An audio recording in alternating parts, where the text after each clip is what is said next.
Okay, we're live. Trey and I are going to continue on with our discussion on the theism, on the great debate. Let me make sure the YouTube is going okay right now. Let's quickly check here. Video live now. Okay, that's good. And okay, we're good. We have 3 listeners so far. I guess I'm one of them, so we have 2.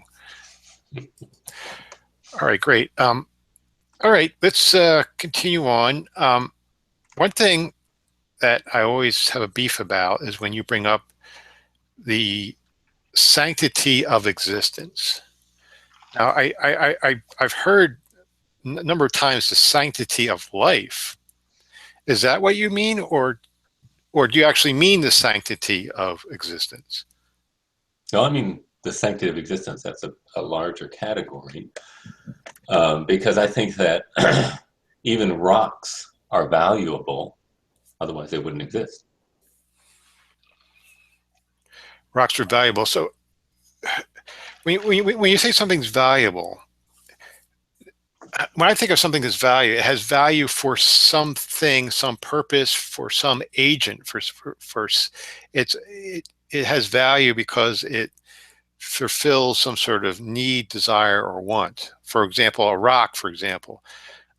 I can pick it up and break open a nut with it, or a coconut. I could, if it's a large rock, I can sit on it, so it can be like a seat. I can gather rocks together and create a wall with them, or the side of a house. All these things have purposes. And they all promote. Every example you gave promotes the sanctity of existence. That's why it's valuable, right? Well, for the rocks, yeah, I find value in certain rocks because they meet some goal, purpose, Existence, need, right? want, desire. Now, I could possibly think of other things that exist in the world that I do not value. For Because example, they don't promote your existence. well, they harm the quality of my life. That's Exactly. why. Right? Right, That's like my point. cancer. I have no value in cancer. Right. I have no problem eradicating cancer from reality, and other diseases. Think of, I don't know, diseases that no longer exist. I don't know. Can you think of any? I think there's some Polio. yeah, I'm sure there's some that get eradicated. I think every now and then some come back because of lack of vaccination and so forth. But I think there are some dead diseases out there. Mm-hmm. Those things once existed. I find no value in them. When you say sanctity, it means you have some you you hold it above other things. You see great value in it. So there's some things in reality that exist or no longer exist, but once existed, that I don't, I have no sanctity in it. I find no value, no worth in those things. So Have you ever made a mistake in your estimation of something? sure. Okay. Are you familiar with The Greatest Generation? Yeah. World War II. Yeah. Generation World War II. Why are they the greatest generation? Well, I guess perhaps because the sacrifice they made to fight tyranny, the Nazis, and so forth. We respect the sacrifices they made and so forth. So, because that's why they called the greatest generation, because we want to set that generation aside from other generations, noting the sacrifices they made during Mm-hmm. World War II. So what role did evil play in their being called the greatest generation? Well, I guess to counter it, to be able to make those sacrifices, there had to be something to sacrifice against. Mhm. In that case, it was the tyranny of the Nazi Party in Germany and their allies. Have you ever gone to a movie for the very purpose of watching good prevail over evil? Sure, there's it's the typical cliche Hollywood plot, right? Yep. In Yeah, fact, yeah, yeah, yeah, probably everyone with a plot line is going to have that. You're going to have a protagonist, antagonist, climax, resolution, unless it's yeah, like a documentary or something. But even in documentaries, we have that same stuff, the struggle for existence. And so evil is a very important part of that. And we, in our perspective, can say, well, that is useless. And then, have you ever had something happen in your life and you think, this is the worst thing to happen in my life? Why am I going through this? And you look back on it and think, wow, I gained from that difficulty. I mean, there's some examples, but it just teaches you. Yeah, it just teaches you the struggles of life and so forth. But it doesn't necessarily have to be that way. It just is that way. There doesn't have to be diseases. In fact, uh, because of the reality we live in, of this, duality, so to speak, of good and bad, and uh, suffering and joy and so forth. Yes, we strive for to flourish. Every second of the day, we are doing something to satisfy some need, whether it's our own needs or someone else's needs. Even when we're unconscious, we're breathing, right? Mhm. We're trying to satisfy the need for oxygen. Well, we're determined to do that. Yeah, it seems like we're programmed, Right. to do that. Mhm. Right. But here, all these examples we're talking about, right? We're talking about life, right? Life of sentient beings. We're talking about the quality of life and so forth. So again, you can talk about the sanctity of life, but the sanctity of existence.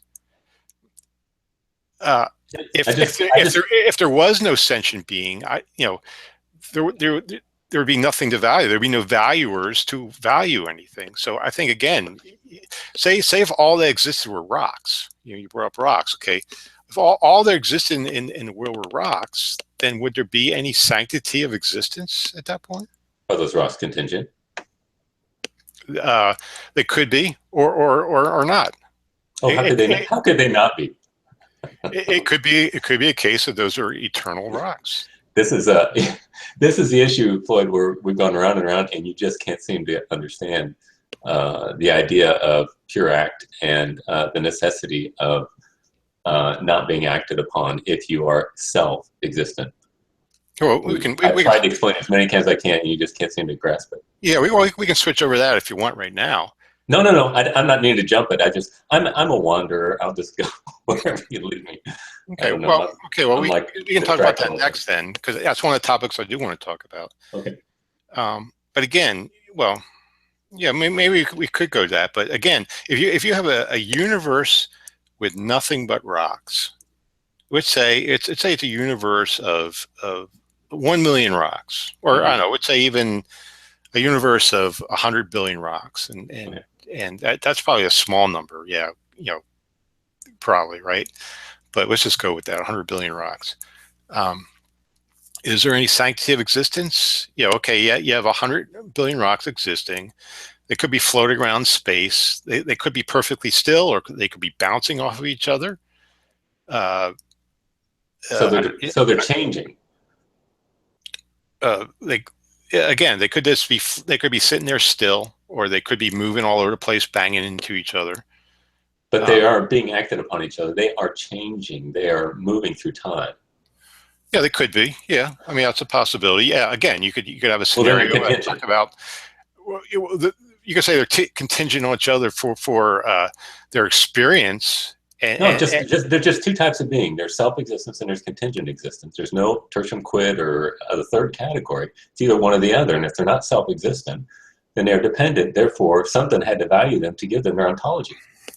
okay. Well, I see. This is. I think this is. What's okay? Let's switch this topic now. Yeah. Self-existent means nothing created it, right?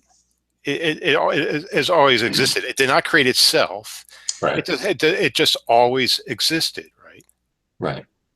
Right. So we're talking about how it came to be. No, Okay, we're something. not. You just said that. Well, it never became to That's be. right. It It's always pure. was, right? It always was. You know, um, uh, Time is a invention of that being.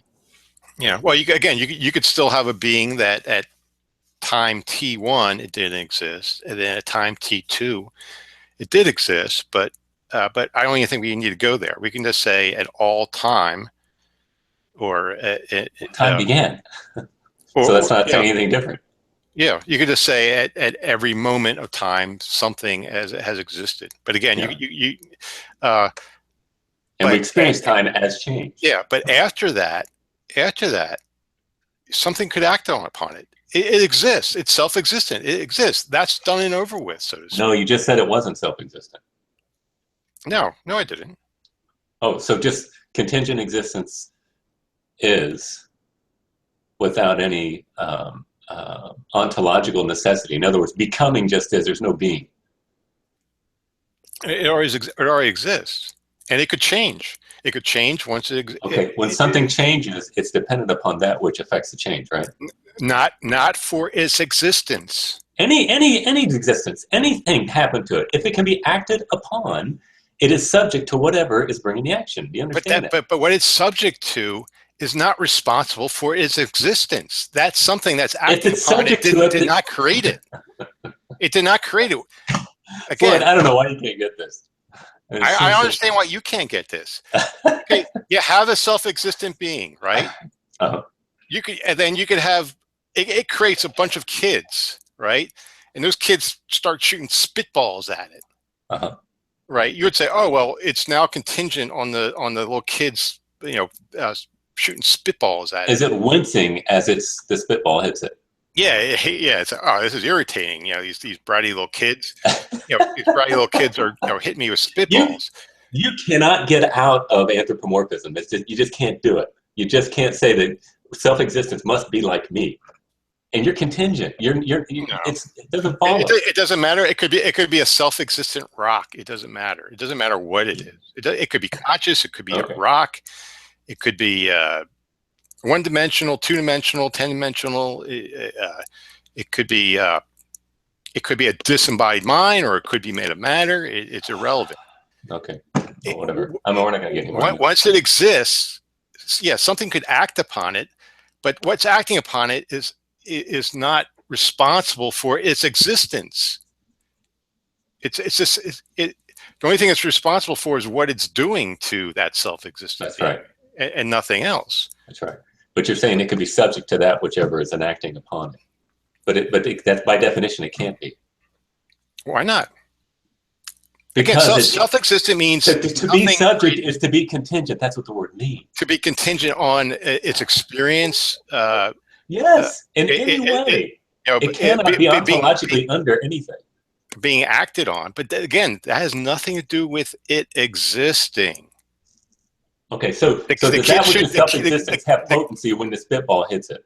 I mean, potency. In other words, is it a patient? Is it receiving change from that reaction it hits when a spitball hits them? Yeah, if it reacts, right? It's potential, right? Yeah. It changes. Okay, how can self-existence be potential? I mean, why can't? Okay, that's actually another topic I want to deal with potentiality and actuality. Okay, why can't a self-existent being have potential? Because Aquinas says so, and you got it from Aristotle. You know what? Somebody said something. I'm not going to say it. Anyway, no. I mean, if something is potential, then it is changing in its essence, and whatever is changing in, it is dependent upon that which brings the change. It cannot have any potential whatsoever. We are act and potency. We have a consistency in our being, and we are changing. But if it's change and it's pure change, then it's nothing. at all. That was what's his name, Heraclitus or Parmenides' whole statement. Nothing, Whatever is is. it's nothing at all. Where you go from something changing to something being If nothing something at is all. pure change, which Heraclitus said, and it has no consistency of ontology, then it's really nothing. Everything is an effect, then it really is nothing. It is really nothing. Right. Change is nothing. We are No, I'm saying an con, con, ontology that is pure contingent beings are change. nothing. Do you agree that within your being you have a consistency of your ontology? In other words, you're changing, you're getting older, you're whatever, but you're also still Floyd, all the time. As we're having this conversation, it's the identity of the same person. So you do have an essence of you that is consistent, but you also know that you are not eternal. So even in your act, you're not pure act. You're a dichotomy, or not a dichotomy, an amalgamation of act and potency. I mean, I, I accepted. I changed it around. The essence. Yeah, I'm really against the concept of essence. Uh, the concept of self. You know, I, it's it's hard to say. I think I think the concept of self is kind of like an instrumental fiction, really. Uh, it's like speaking of like a like a body's like center of gravity, for example. Like every object has a center of gravity, Mm-hmm. but can you point to it? There's nowhere inside you where you can actually point to uh, the But it's center of not a fiction, gravity. is it? So we are cells, but we don't have cells. We simply are, and those So it's cells, just a youthful fiction for you, yeah, so those cells are simply changing. Think of like a sand dune, for example. A sand dune's mm-hmm. always changing, right? Right? Every blow of the wind, one uh, sand particle leaves, another one gains. It's constantly shifting and so forth. It's always in change. Can we say there's an essence of a sand dune? Well, certainly it has some type of essence of its being, but a sand dune is not a person who is trying to manipulate for the sanctity of existence. There's not really the same thing. Well, again, a sand dune's not sentient. That's right. It doesn't value anything. That's right. But we Um, do. but what we identify in a sand dune is not the individual particles of sand, but kind of like the pattern of it, so to speak. It's a constantly changing pattern, Mm-hmm. and that's how we kind of identify the sand dune. And the same thing with us. We're born, we age, and we die. Yeah, but sand Birth, dunes sand birth, dunes don't make up philosophical clubs and try to save the planet, do they? but they exist, right? We're talking about the sanctity of existence, right? So they exist. Yeah, but I'm just saying you're doing apples and oranges here. We're not talking about the same thing. So I we're mean, back to life. That's why I brought at the very beginning. Are you talking about the sanctity of existence, or are you talking about the sanctity of life? It always seems like we're no, going back to the sanctity of life. no, we're not. Because remember, sand dunes are valuable insofar as they are made that glass that you're drinking out of. It's valuable. Well, sand is, but the sand dunes themselves isn't. Well, if the sand dune could somehow save somebody's life, would it be valuable? If See, anything satisfies some goal, need, want, desire, even if it's it's inanimate. That's right. yeah, it doesn't matter. Just as long as it satisfies some. That's right. I'm drinking single malt scotch right now. I find value in it because it gives me pleasure. That's right. You know, And when I say sanctity of existence, I'm not just talking about just existing. I'm talking about full existence. In other words, happiness, joy, pleasure, long life, whatever. yeah. Well, again, we're back to life, and now you're talking about quality of life. So I certainly Which is value. sanctity of existence under that rubric that is under there. I just think existence is a bad word. Okay, Replace it. what would I you like? cross it out and say I value a good quality of life, and that quality of life is based on the flourishing of sentient beings. Simple as that. To say the sanctity of existence, it's like you're a objectivist, Well, Randian yes. objectivist saying existence exists. Well, ultimately, yeah, existence is God. That's why God is ultimately valuable. He is existence. Therefore, since existence is holy, we are to worship him. um, I mean, anything that exists exists. Uh, you But know, some are contingent and some give life to contingency. right? Okay. We're Again, being let's the go. contingency. Let's go back to a universe with just 100 billion rocks. Those 100 billion rocks exist. Right? And they're contingent. Not for their existence. You could have a 100 billion eternal rocks that are self-existent. Nothing created them. Again, they could be sitting there untouched by each other, or Are they they could be, limited by space? or yeah, they could be. Okay, This then they're not example. self-existent. You can't be spatially limited and be self-existent. Okay, so how does that follow? You have something that has always existed. Nothing it created it, and it did not create itself. It simply just exists on its own. Mhm. Okay, And how do it's you get contingent. It's how subject. do you how It's do you get from that to it cannot be limited spatially? because How does that follow? that which is spatially limited is dependent upon space to limit it. Okay, yeah. Material, anything material, that which is self-existent cannot be material because it's limited. It's subject by definition. How does self-existence imply limitation? Or how does non-self-existence imply limitation? How does contingency imply limitation? Contingency means dependent. If it can be limited in any way by anything, then it is dependent upon that which is limiting it. Right? Not for its existence, though. It Did doesn't matter. did Any instance of it. did space create the rocks? If you're saying it's contingent in some relationship other than existence, it doesn't matter. It still has the ontology of contingency. In other words, your whole thing, you're violating the law of identity, saying, oh, it's self-existent. Yeah, yeah, it's contingent at the No, same time. I I, Can't th- be. I think your definition of self-existence is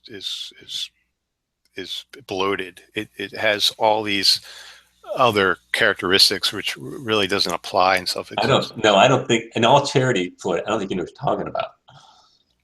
I think you're saying contingent. If something can react, then it's contingent on those on what it it's being reacted to, or whatever is reaction to it.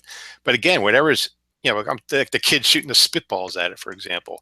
Those kids did not create that thing. It's just shooting spitballs at that thing. Yes, but it is moving through space and changing, is it not? As it has got a spitball thrown at it. It's Yes, reacting to it. Therefore, it's right. contingent by definition. That's what it means. It has It, it, becoming. It has being and becoming. It has it change. You can't have both and be self-existent. again. Why can't a self-existent being change? Okay, it's becoming something else. Like I'm becoming That's right. something else, right? I'm becoming Right. every second. I'm becoming a little older, And you're not eternal, right? right?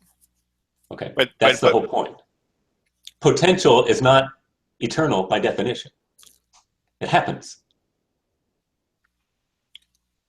again, why can't an internal being change? Internal being? Eternal. I'm sorry, Oh, eternal. eternal burn.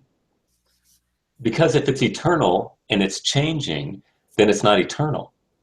Time, change are aspects of contingency by definition. If you're ruled by time, remember, time is just a measurement of change. You agree with that?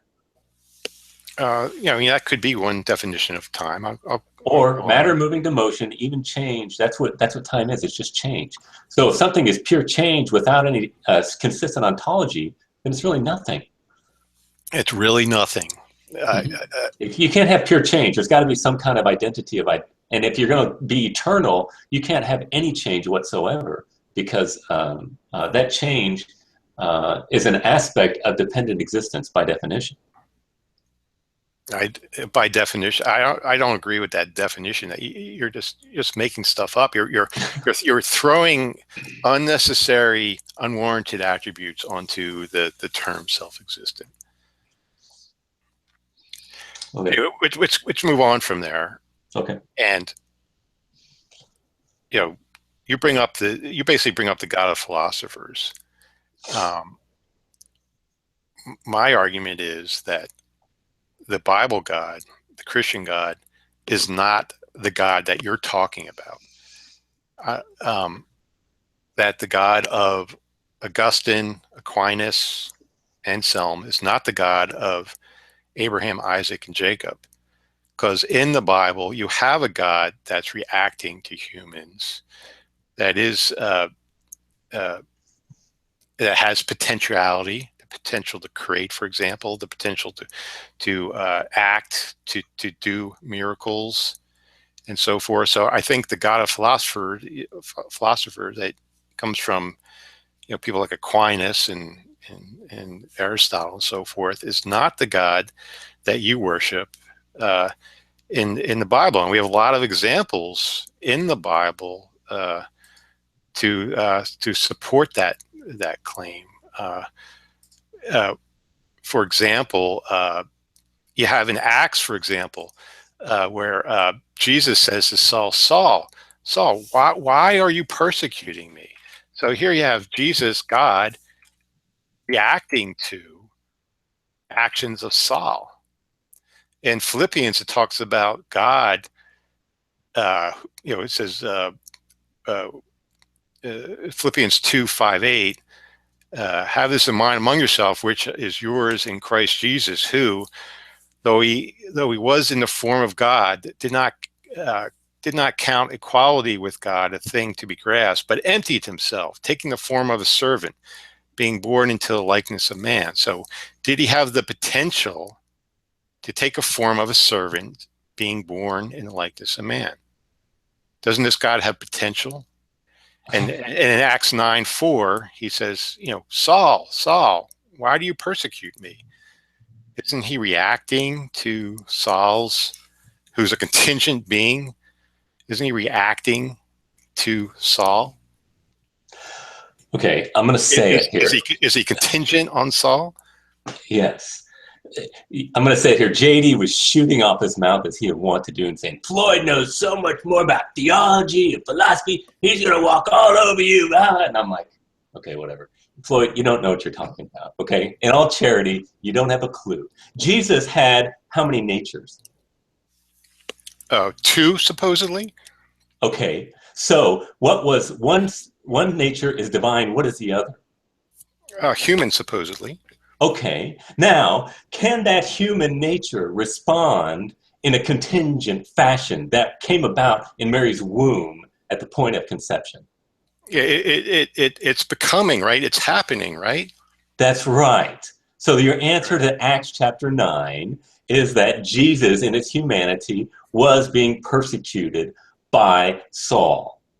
All right. So before that was happening, okay, uh, did he have the potential to make that happen? There, The there, there, potential there, what? there was a point where he wasn't human, right? Or was he? Was he always human? Jesus? Yeah, Before he took on his humanity, there was no second nature. right. So he happened to take on a second nature, right? He had the potential to take on a second nature. Isn't that change? I think, No, I think, no. I think you're just in a dilemma here. How so? Well, did he have the potential to take on a second nature? So potential is actually, you're saying that he himself, as he acts on something, must act as both act and patient. And it's not possible for him to do otherwise. Well, he So, changed, right? Did at one point no, he didn't. He did not change he did not ontologically. change. No, in his deity, his contingency that he created did not make him somehow dependent in in his nature of deity. So okay, well, at one point he had one nature, divine nature, and then at another point he had a divine nature and a human nature. Isn't that change? No, well, it's a change within time, but he has himself ad intra had no morphology. If there is a change within him as he is outside of time, then he himself, by definition, would be contingent in his nature. What in the world did you just say? Uh, Again, he took on another nature, right? Right. Over the course of time, he changed. That's right. His And nature remember, changed. time is his creation. He is not subject to it. Well, he's living through it, right? Yes. And So his interaction is real. if he's living through it, then how is he not subject to it? All right, so you're saying, like William Lane Craig would say, that when God creates, he suddenly must become contingent in his being. He no longer is a say. Okay, well, think about that. What's going to happen to his being? He suddenly is self-existent, and then he becomes dependent. On what is he dependent? His creation? Yeah. Oh, come on. That's why I think that William Lane Craig is just like, oh my goodness. Why? Okay, Because it goes against Aquinas? no, because it's irrational. It's Uh, utterly irrational. How can how? something that's self-existent make itself happen when it's eternal? It It's changed. ridiculous. It Oh changed. my gosh. It has a new relationship. Once Yes, it it acquired a new relationship that once it now is no creates longer self-existent. once it creates, it created a new relationship. And suddenly it's no longer eternal.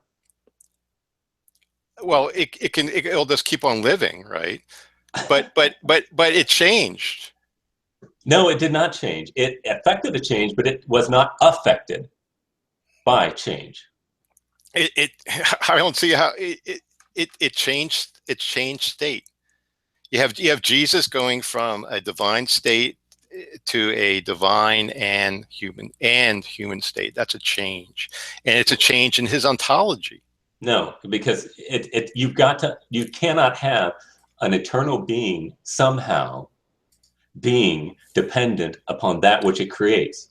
Why not? How can it be That's what you subject? need. How That's what can you it need be an subject? argument for. You keep on That's what I'm asserting this. making. How can it be subject to that which it brings into existence? Why Think can't it? about it logically. I am thinking about it again. How does that logically follow? Oh my You gosh. haven't presented an argument. Okay. Let All me right. bring up another biblical example. All right. Let's go to this is a good one. Just go to Genesis 18, 16 through 33. God's pissed off at Sodom and Gomorrah. He wants to wipe it out. But Adam intervenes in the God, saying, "Oh, God, what if there's 50 righteous people? Are you going to destroy a whole town, uh, uh, uh, and let 50 righteous people suffer for the sins of everyone else? Uh, uh, that doesn't seem fair. So God intervenes, and so what if like 5 of those people are kind of bad? Well, are you still do it for 45? And God says, oh, okay, for 45, and Abraham whittles it down all the way to 10, I believe. This is Genesis 18, 16 through 33. So here is Abraham actually bartering with God, down, trying to get the numbers lower and lower. He started out at 50, and he was able to get God down to 10. If there's 10 people in Sodom, please not wipe them out. This is reacting. This is God, listening to Abraham and going back and forth and actually, bouncing and lowering the numbers of what it takes to save Sodom. How is that not becoming a potential contingent upon, you name it? Okay. Again, this God of Abraham, Isaac, and Jacob is not the God of Anselm, Augustine, and Aquinas. You don't even know what Augustine, Anselm, and Aquinas' God is. It's a Tell God me, of the tell me about philosopher. Augustine's view of God. Tell me about that. Well, he was affected by Hellenistic How philosophy so? along with Aquinas and so forth. How so? How was Augustine affected by Hellenistic philosophy? Well, he dreamt up of what it takes to be a perfect being and things like that. And what was his influence specifically? I mentioned he'd be mentioned by Greek philosophy and so forth, Aristotle and stuff like that. No. Well, correct me, educate me, tell me. He was a Neoplatonist. So Right. he was a follower of the Neoplatonist Plotinus before he became a Christian, and so he was probably the antithesis of Aquinas. So Augustine was the synthesizer of Platonic philosophy with Christianity, and Aquinas was the synthesizer of Aristotelian thought with Christianity. Right. But again, Augustine was affected by Greek philosophy. You brought up, Neoplatonism. Indeed, and I think he even thought that Plato might have been a Christian somehow with his views.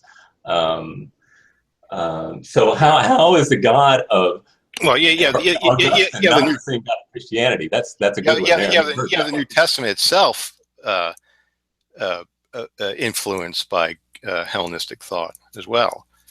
Uh, so I mean, there's a lot of Greek philosophy was becoming a part of a lot of viewpoints during the first century. I, You have the Logos in the John Gospel, which the writer of John probably got from Philo, who then who got it from Greek philosophy. So you have a lot of stuff. You have Zoroastrian influence creeping into not only Christianity but Judaism and so forth. So I mean, there's nothing new here. But again, I'm bringing up examples in the Bible of this God acting, changing, repenting. You can have, for example, in the Noah flood story, for example, God repents that he ever made humans and wiped it out, and then after he wipes out humans, he smells Noah's sacrifice, loves the aroma of it, and then decides he's never going to flood the earth again. Is this the God of Aquinas? No, this is a very Zeus type God. okay, so what did Aquinas say about this? I mean, Floyd, you are so in the dark; it's just pathetic. So Aquinas didn't believe what I mean. What you're telling me right now is like Christianity 101. You said you were a Christian, even a Calvinist, I think, at some point. I can't imagine how benighted you could be to not be able to answer these Well, questions. well, you answer it. I mean, I'm surprised you didn't bring up anthropomorphic or analogical language like you normally do. Or go ahead and bring it up now Okay, if you so want. why is that so enigmatic to you? Well, again, if you bring up analogical language, Or anthropomorphic or language? yeah, Why wouldn't that be? All right, now I want to make a distinction here because we talked about Jesus and now we're talking about God the Father or Yahweh, the Trinity interacting before the incarnation. Those are different because Jesus has a human nature that was contingent. But we're not talking about a contingent nature now. However, we are using the idea of anthropomorphism or anthropopathism because that which is not changing is incommunicable by definition. Do you get that? okay. Well, let's go back to the Abraham story in Genesis 18. Yes. Okay, is that analogical language? Is it anthropomorphic? Of Explain it. course, every time God is taking on emotions or actions that speak of becoming, that is God speaking or people speaking of God, what's said is improperly. That doesn't mean in a wrong sort of way. It's just saying that it's using anthropomorphic or anthropopathic language in order to communicate with us. If he does not speak with becoming language, there's no point of contact. Okay, so you're saying the Genesis 18 story really never happened? Huh? What do you mean? Did it happen or not? Yes. What do you Oh, mean, did it okay, happen? so Abraham was having a discussion with God, and Uh-huh. they're bartering back and forth. That actually happened, right? Yes, Or, it did. okay, so was it anthropomorphic or was it actual? The language that Yeah. is used there, God's relationship is anthropomorphic. God is interacting in the world of becoming with us. So did Abraham actually say those words or something close to those words, and did God respond back to Abraham in those words or close to those words? When we I'm pull not up really the sure. passages and we can go over it? Well, I don't understand. Yeah, you have God and Abraham talking to each other. Right. In a form of an angel, it was a theophany. I don't remember an angel being a story. When Are you we talking about pull it Sodom up, and Gomorrah? This is Genesis 18. I can pull it up. Yes. Pull it up. Now the Lord appeared to him by the oaks of Mamre while he was sitting in a tent door in the heat of day. When he lifted up his eyes, he looked, behold, 3 men were standing opposite him. And when he saw them, he ran from the tent door to meet them and bowed himself to the earth. It's a theophany. Genesis. This is 18. Hold on. Start at the beginning. 18:16 through 33. No, 18:1 through 18:2, 1 and 2. Let me increase the size here so people can. Are you going to share the screen? Yeah. Okay. Here we are. All right. Whoops. Let me scroll down to it here.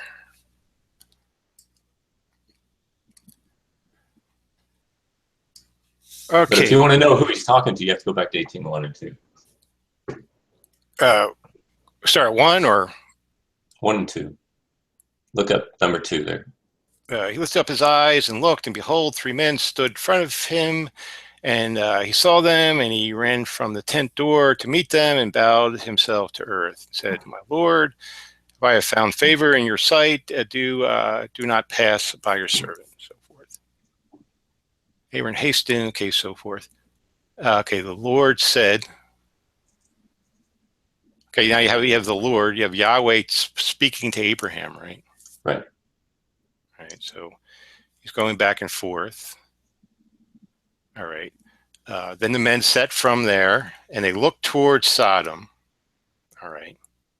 And Abraham with them and set them on their way. Okay. And then the Lord said, Yahweh, shall I hide from Abraham what I'm about to do? And I think we know what he's about to do. He's about to wipe out Sodom, seeing that Abraham shall become a great and mighty nation, and all the nations of the earth shall bless themselves by him.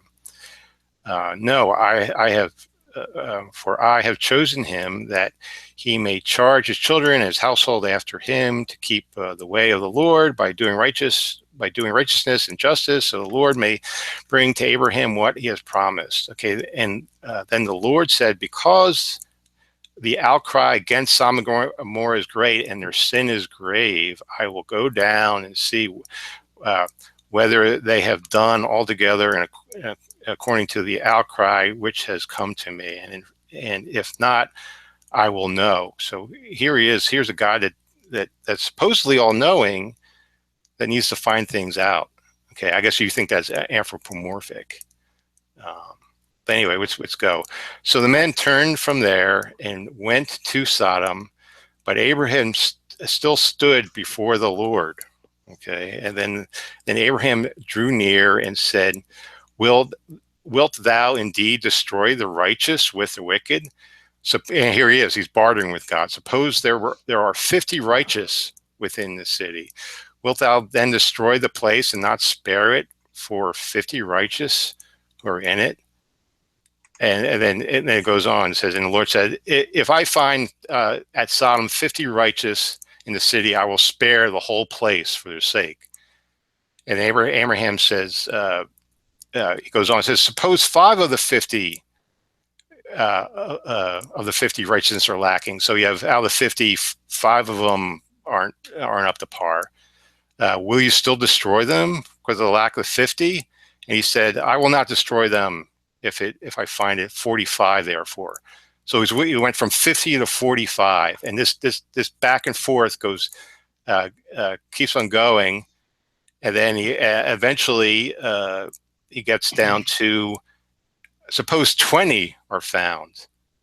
For the sake of 20, I will not destroy. So he starts at 50. Cut to the chase, Floyd. Yeah, so he starts at 50, goes to 45, and eventually they go to 40, and then they go all the way down to 20. So here's back and forth, bartering, Yahweh interacting with Abraham, seems to be a lot of change, a lot of happening going on here, a lot of potentiality going on here. I explain that. Did that actually happen? Or is that this analogical, anthropomorphic? I don't know what you mean. Was that happen, or is it? What does apophatic mean? Negative theology. What? All right. What does that have to do with that passage? Well, again, I'm asking you to explain it. Did that event happen or not? Did that dialogue between Yahweh and Abraham happen or not? I don't understand. Yes, it did. I don't understand why it wouldn't. I don't understand your point in saying that. All right. So it's not analogical language. It's literal. Right? It's literal. It actually happened. Fantasy language. It actually happened. It's true. Analogical language is true language. I mean, I can't believe having this conversation. So did Abraham speak those words, and did Yahweh respond back to them? Yes.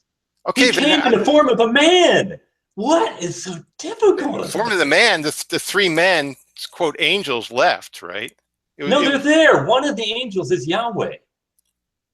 Read the passage, my friend. It said the three went into the city. And they are going to look at it. He is with those three men when he's talking. Yeah, they're kind of like scouts, because this all-knowing God has to send angels. But one of them is to God. Discover things out. Well, it said all three went. Right. So three came and three went, but Yahweh stayed with Abraham. No, they're still there. The three angels are there. And if one of them's actually Yahweh, what difference does it make? Yahweh and Abraham are still having a conversation, right? Yes. Right. So how is he? How is this story anthropomorphic? And why does a God who doesn't change, who won't change his mind, bartering down from I'm going to destroy the city. Oh, if there's 50 righteous, I won't destroy it. Oh, there's 45, I won't destroy it. Oh, okay, if there's 40, I won't destroy it. Oh, if there's 20, I won't destroy it.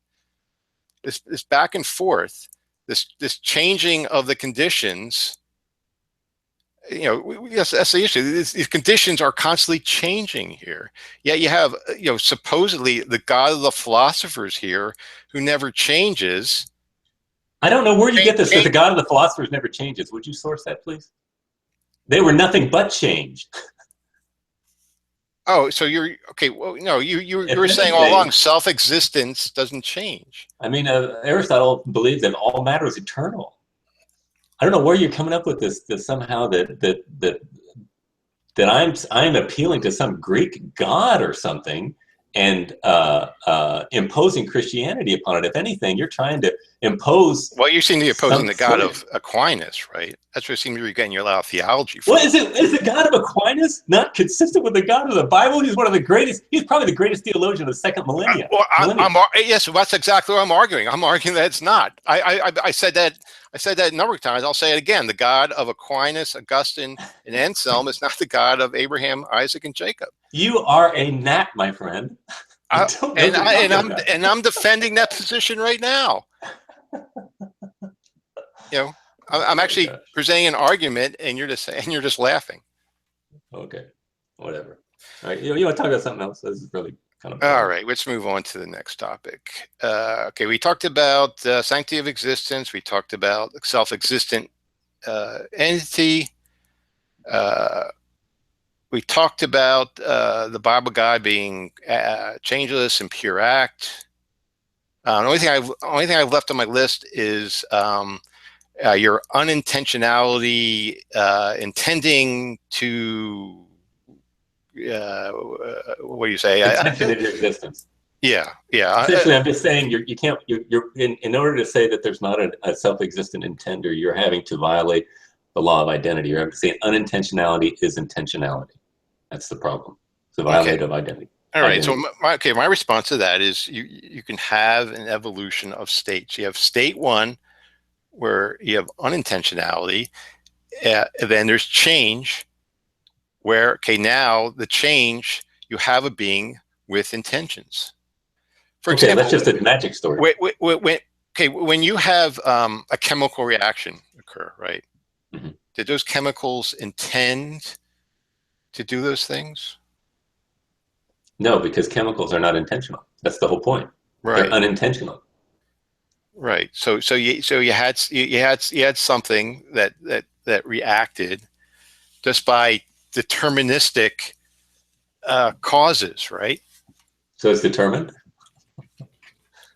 Well, yeah. Well, You like that word, determined? it's determined by the characteristics, by the natures of those chemicals. Okay. You know, when you mix two chemicals together, which say, I don't know, uh, uh, Hydrogen and baking oxygen soda.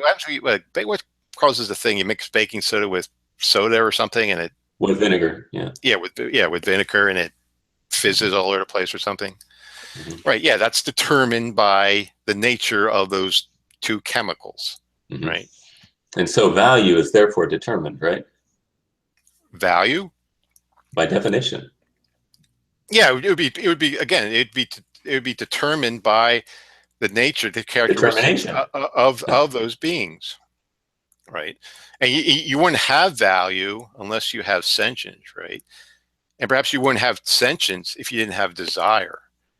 So I think that's really comes down to what creates value, what creates moral value, moral reasoning, and so forth. It's the needs, the goals, desires of those sentient beings.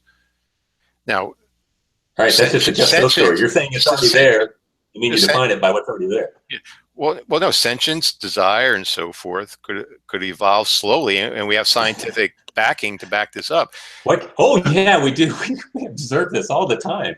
Well, How do you observe it without assuming it to exist? Because you're observing it. we see it. We see it in nature. We see it in other things. For example, we have plants. Plants will turn its leaves towards the sun, right? Now, is it conscious? Are those plants conscious to do that? Or No, but they're determined for the purpose of existence, right? They're right, purposive. right. They're So teleological, right? they have a like, we wouldn't call them conscious at all, but they have a No, very primitive mechanism that's right. to turn their leaves towards the sun, right? Right. So that they can exist. The struggle for life. Right. So So how does we, we, something? we see the change. We see an evolution from very primitive life to very complex life in human beings. Oh, so Did did did did did did plants intend? Do they have intentionality to well, turn they have their intentionality insofar as they are programmed for the purpose of existence. You can't have right? purpose accidentally or unintentionally. It doesn't work. Sometime in that process, you had to have both intention and unintentionality existing at the same time in the same relationship, and it's the law of identity and the law of non-contradiction are violated. Well, no. You have different levels, different forms. That's like somebody saying, "Yeah, you can have a spontaneous generation very slowly." That's one of the tricks that somebody says, which is self-creation, real slowly. It's hilarious. Well, no. That's the thing. You don't. In this case, you don't have spontaneous generation. You have very Well, it's got a slowly formed. spontaneous somewhere. I mean, it's just because you have the negation of something giving rise to the positive of that, and it's by definition it's value. So you've got unintentionality valuing value into existence. Well, no. You have changing natures, and through changing natures, you have changing values. Right. As the nature evolves, so does the desires and the values of what it's changing into. This is why I mock Darwinian evolution. I say we need to break out of the 19th century and start some science of the 21st century instead of using magic talk like there's no efficient cause in Darwinian evolution. Who needs efficiency? We are efficiency. It's a Rudyard Kipling just so story. I just say so because it is. It's not rational. It doesn't make any sense. It violates the laws of a logic. But you know what? It's convenient. I don't see how it violates the laws of logic at all. The law of identity. Unintentionality is not intentionality, my friend. No, the laws of identity would only be violated if that was a condition at the same time in the same relationship, That's right. right? And sometime in that process, you had that, right? It No. emerged. It emerged. Yeah, it's changing over time. Since it's changing Right. over So time, at some point in time, unintentionality gave rise to intentionality, right? giving rise implies a change in time, right? Yes. To give rise. So no, no, there's no violation of the law of non-contradiction. You At, have it being at something and its different opposite at the different same points in time. time, you have different states. But in Just like that, a child gestating in a womb, right? It's growing, it's evolving over time. But at each moment of time, it's changing. But not at any instant. It's one thing versus another. yeah, but it's not nothing becoming something. Okay, you're talking about the change of material purposes. The unintentionality is nothing, and it has to intention into existence, but it doesn't exist. No, it's not. It's not nothing. It's matter It's changing. unintentionality. It's apophatic, if you will. You could use that word again. Well, again, Saying the negation of something. it's changing from having less desire to having more desire, Oh, and no, as no, no. No desire. That's the point. Not less or more. It's 0 to 1 for something that it is exact opposite of its. In well, other no, words, the positive of what it is of well, negative of. again, I brought up the example of plants turning its leaves towards uh, the sun. Which is deterministic. Is that a 0 or It's a 1, or is that it's teleological. between It's a 1. consciousness? It's a 1. They have been programmed for the purpose of life. Well, right, Everything that is moving. and so are we, right? But our nature is certainly different from the plants, right? So you can say everything's one because Yes. whatever the state of that thing is at that time, then that's the one.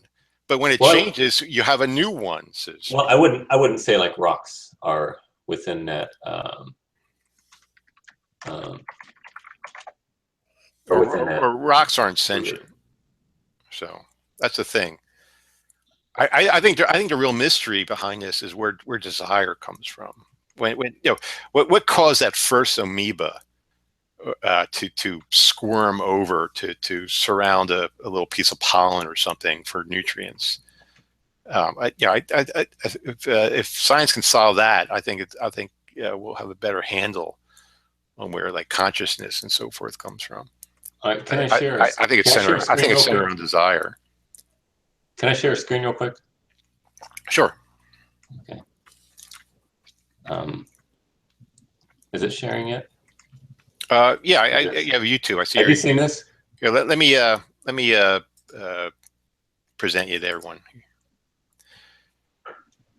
Yeah, I have seen this. Yeah. Isn't that interesting? I've seen that. Is that teleological Theological or teleonomic. purpose? Yeah, teleonomic. That's fine. Anyway, I'll get off again. I just wanted to show that. I thought that's an interesting thing. How do you do this? Hold on. There we go.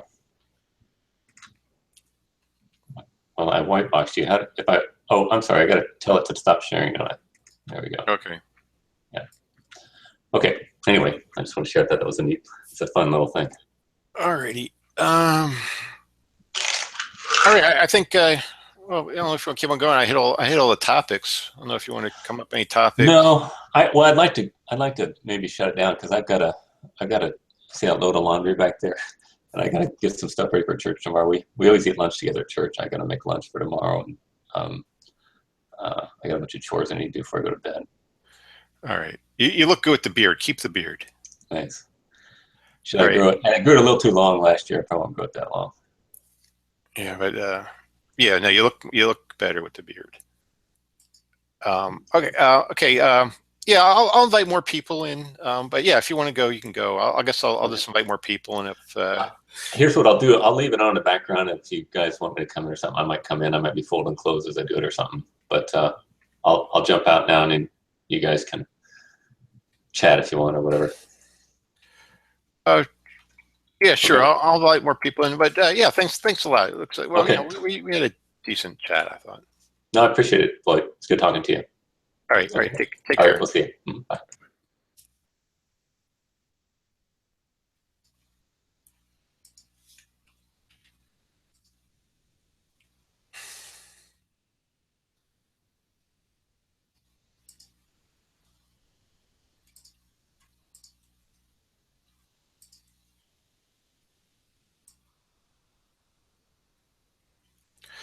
All right, I sent out to my extended circles, so come on in. Maybe Trey will come back, uh, and we can discuss things. We'll see what happens, but I'll keep it up and running for 5 or 10 more minutes, see if anyone comes in. But yeah, anyone's welcome to come in, and we'll have our little after show here, I guess.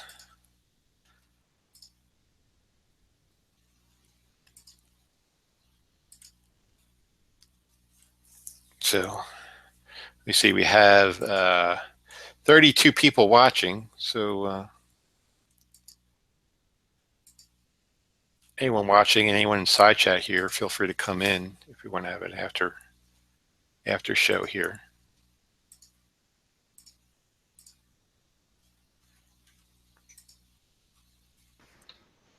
Hey, Brenda.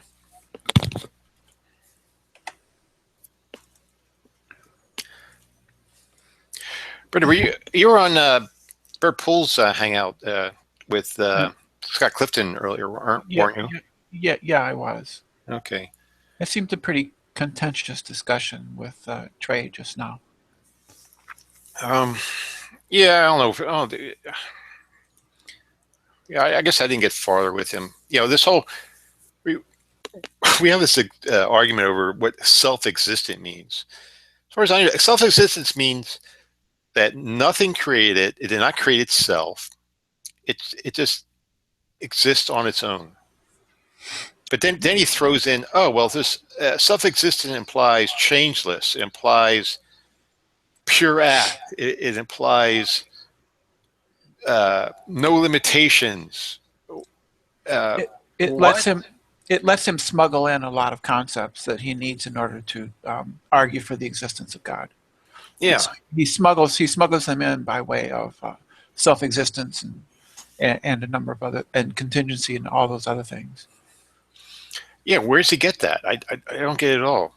Like, From there's a I know there's a spider. I saw like one of those nature programs. A mother spider gives birth to a whole bunch of little spiders, and those immediately those spiders eat the mother, and the mother uh, just lays there or sits there and lets them do it. Just for the survival of the babies. You could have a god that explodes to create the universe, and after it explodes, it's dead. Uh, Sure. you could have a self-existent being that came into existence at a certain time and then vanishes out of existence at another time. Nothing created it. It did not create itself. It just came about and disappeared. That's a logical possibility. It doesn't have to be It doesn't have to be anything. Again, you can have a universe of 100 billion or one rock, and that rock or 100 billion rocks have always existed. They could all be independent from each other, or they could be banging into each other. It doesn't make a difference. And they could have existed for an infinite amount of time in that little universe, and there's no contradiction in there, no need for a necessary being. Right, right. Right. I mean, but I think what Trey does is, he gets his viewpoints from Sproul, who I think gets his viewpoints of God from Aquinas. Aquinas makes all these assertions about this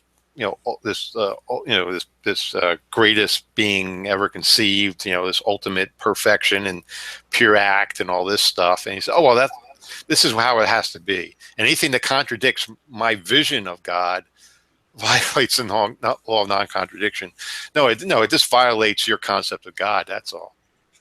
Yeah, and the thing with a lot of Aristotelian thought is it presumes teleology. It presumes that a lot of Aristotle has four causes, and in the modern era we only admit for a couple of those, but the other two that Aristotle assumes, he assumes that purpose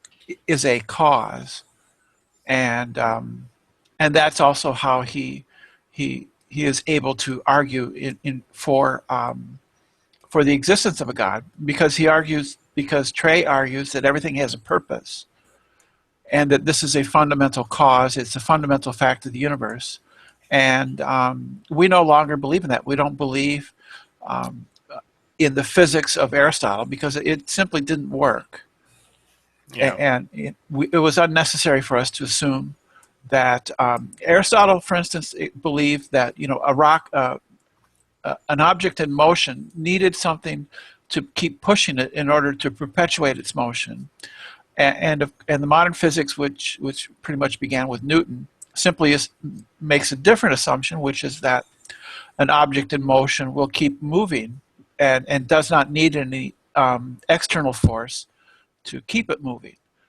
and that's the way that teleology left physics, and it's been extremely successful since the time of Newton, and redefining the laws of motion. I would imagine it didn't start. I imagine it didn't completely start with Newton. I would imagine there were others before him who had the germs of those ideas, but that's basically how I understand it. Yeah. Oh, one thing I could have brought up with Trey. Yeah, I should have wrote it down. Is this view that he has that God doesn't have attributes. He is his attributes. He's basically turning God into platonic forms. Like, God doesn't have the attribute of love. He is love. That's what Trey says. So so God is the platonic form of love at that point. I should have Well, wrote it. that would be very useful for him to use that as a way of equivocating whenever any problems come up. Then you can just equivocate on God's nature versus it being a property that he has, or versus a pure essence that he has, and so that he can just declare, well, God is love, and that's just what he is, and that would allow him to equivocate in an argument Yeah, on any problem that comes up. Then he can just squirrel his way around it simply by appealing to God's, um, I guess it would be his essential nature or something. yeah, yeah. I guess it's not. Yeah, it's not his accidental nature, but his essential nature. But I theological arguments to get that, because there's plenty of verses in the Bible where it says God hates.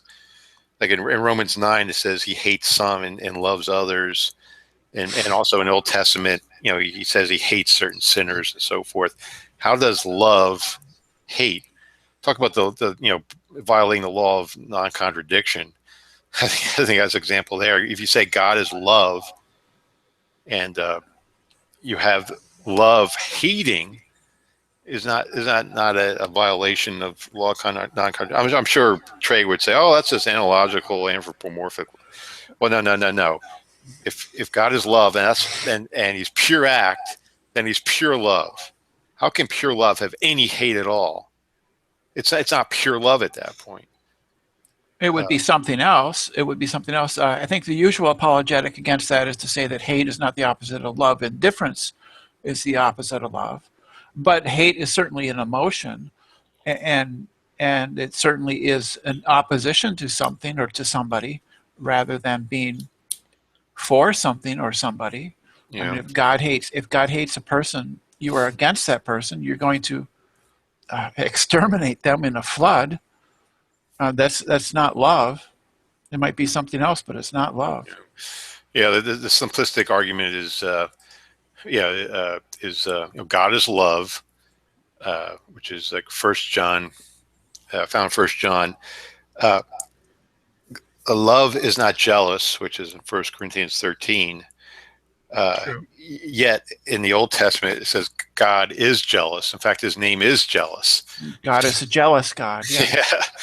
So, that's kind of simplistic. You can say, oh, well, he's not really jealous. He just doesn't want you to worship other gods. And it's anthropomorphic language in a form of jealousy and stuff like that. I mean, that's how they would get around that. an appeal to anthropomorphic language seems to be a get out of type tight situation Yeah, card too. yeah. I think it's a dodge. It's just the analogical language, anthropomorphic language. Again, I brought up that example with Abraham bartering with God. If that's anthropomorphic, well, did that actually happen? Or did they go back and forth talking to each other? Whether it either happened, either was an historical event or not. Was it just Abraham doing a thought experiment in his mind, and then eventually got written down into Genesis 18? Is that what literally happened? It's just Abraham thinking, what would Yahweh think? Would Yahweh destroy Sodom if there were 50 righteous, or would Yahweh, or perhaps Yahweh would do it if there's only 45 or 40, or maybe or maybe you can reduce it down to 20, and then I'm going to create this story around me thinking this as though I'm really talking to Yahweh. Is that what really happened there?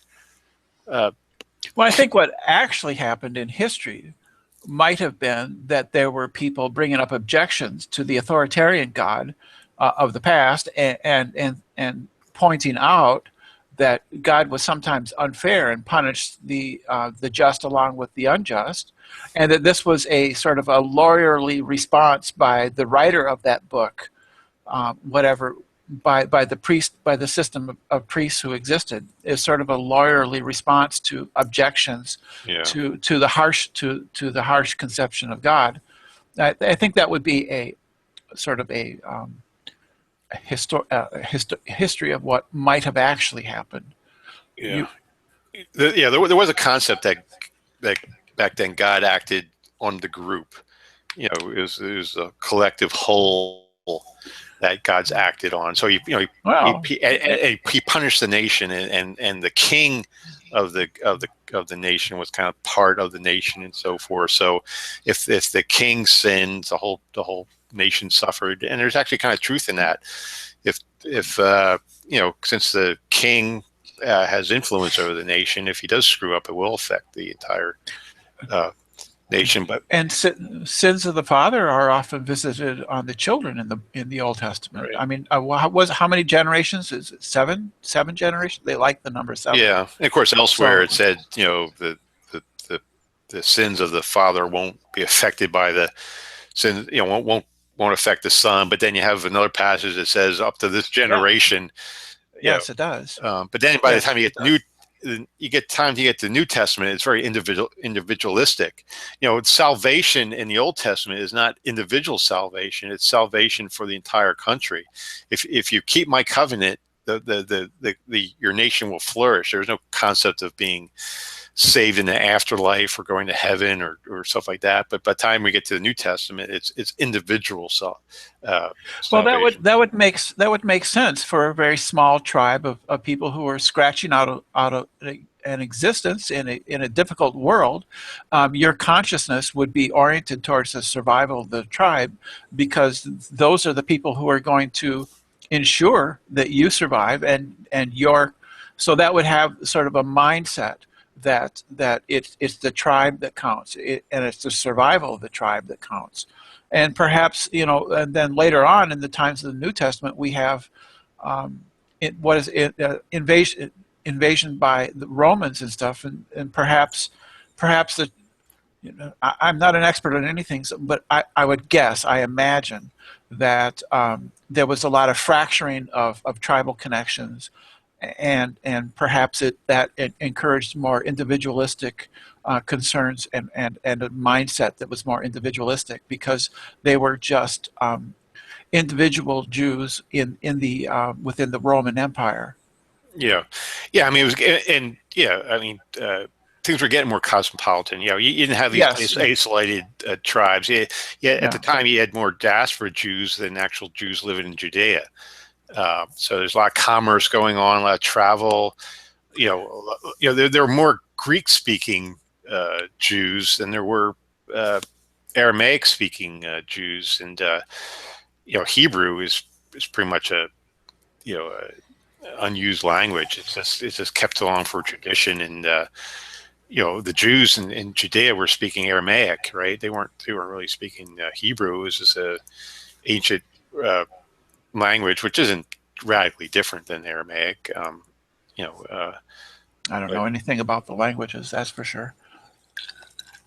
But I would imagine that the Hebrew was kept certainly as a religious language and pretty much necessary. I'm sure they did have a sort of a religious identity, and it was certainly children were raised up understanding the language because it was important for the religion and for their religious identity. yeah. Feel free to invite others. Hopefully, we can get some more people in here. Yeah. I rarely host hangouts. This was just one because Trey was willing to talk to me, so I said, I'll do it on my channel. Your videos are pretty good. I've listened to a number of them. They've helped me to. You have a number of videos on a few subjects that I've listened to, and they've been informative. Yeah, thanks. Yeah, I did quite a few presentations on Deeper in Dogma. Yeah. Did that with Saka, and I did a few others as well on a few other channels. I did my last presentation was done on Bert Pool's. Bert Pool hosted it. Yeah, I think I did see that. Yeah, I was lucky enough to get Alex Malpass. Did you see his talk with Jimmy earlier today? Yeah, I just finished right before I went this one. I finished that. Yeah, that was very good. That was quite good, and they had a really good discussion. The takeaway I got from that, which is really nothing new, is that Jimmy is closed-minded. Yeah. He's dogmatic and closed-minded. I thought there was hope, though, at one point in the discussion. It seemed like he was admitting some things. Yeah, but the green apple illustration was great, though. Mm-hmm. And Alex Malpass really attacking, the viewpoint in Romans 9 that everyone knows God. Yeah, that's just like saying the psychoanalyst saying, you're denying what you're repressing. Oh yeah, that's what the person who's repressing it would do. There's no way to win with that. Yeah, you can't win with that. No, it was an excellent discussion. I liked that. But it's Alex was saying, why do you have to be so committed to that? It's like, the precept is, everyone's committed to something. But if I have good reasons to doubt something, I'll start doubting it. But yeah, there are some basic beliefs, properly basic beliefs, so to speak, that it's hard to deny, that I am committed to, because I don't know any other way of thinking without them. Basically, it does come down to just that. There doesn't seem to be any other way to think without them. How can I think? Yeah, how can I think that my reasoning is not valid? Because if I think it's invalid, I would have to use my reason to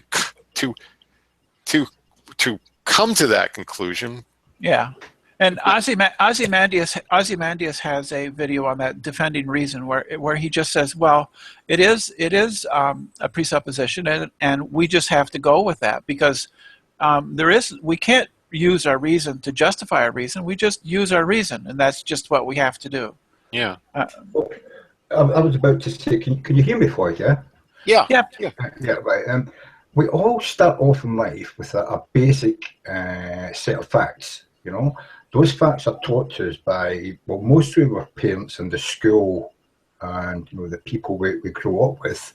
But as you age and you maybe move away from your hometown or whatever, you go through college or high school, university or whatever, you then start to adjust to a wider range of ideas, and that hopefully attenuates the biases that were built into you when you were younger. And this is what we call maturing, Yeah. You understand? And some people fight against maturing. They actually reject change of their ideas. And this is when you become an ideologue, you know. Mm-hmm. And often you will find ideologues the ideological about social norms, religion, and politics. It's the three main ideological things you will find in life instilled in people who reject changing their views on those topics because they feel like they're losing something rather than gaining something through the change, you know. Yeah, there's a similar concept in morality. There's posted on the side chat here. Holberg's stages of moral reasoning, where stages 1 and 2 are pre-conventional level involved with egocentric point of view and individual perspective. So in which a person makes choices based on fear of punishment and a desire of rewards. So stage 1 is punishment obedience. Stage 2 is instrumental relativist orientation. And then as you mature, you go to a conventional stage, the interpersonal concordance, and then you get to stage 4, law and order orientation, and then eventually, if you mature, you get to stage 6, universal ethical principle orientation. And you could argue that these fundamentalists are stuck in stage 1. Their morality is based off of fear of punishment and reward. It's kind of like a retarded, like a child. I mean, that's like a child, exactly. That basic step 1 with a child, because 1, you don't have the time to sit down and discuss for 12 hours with a child why it shouldn't take its siblings' chocolate cake. You know what I mean?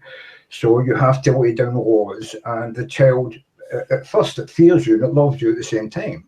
It craves affection and acceptance, but it fears retribution. And this is what you see in all religions. That is the basis of the religion, is fear of retribution and craving of acceptance, you know? Mm-hmm.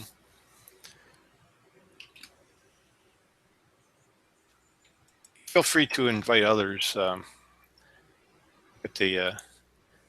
get more conversation going. What can be done what can be done with Trey? You think Trey's a hopeless cause? Trey and I both have this argument over the self-existent concept. I'm not getting anywhere with him. We've been going back and forth for months about what it means to be self-existent, and Trey's at the stage where he realizes there is a step forward he can make, but he's reluctant to make it, and he's so old now that he's got instilled in him a greater sense of loss if he makes that step forward and changes. You know, it's easier when you're younger to change your ideas. You know, this is why people say, you mold the young. Once you get to beyond a certain age in your life, and if you've had that mindset where change is bad, there comes a time in your life where to change is so destructive to your worldview, it's now impossible to make that step. Yeah, but and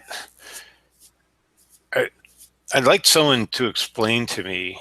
Well, is he right about his concept of self-existence? Or contingent. Okay, when you say when something acts on something else, that the thing being acted on is contingent on what is on what's acting upon it. Floyd. The problem with setting up these mind discussions about views of the world, understandings of principles, and the way that people view them, is you're always going to have to put a framework in within which you think you can understand someone else's verbal reply, but you can never understand because language is so fluid, right?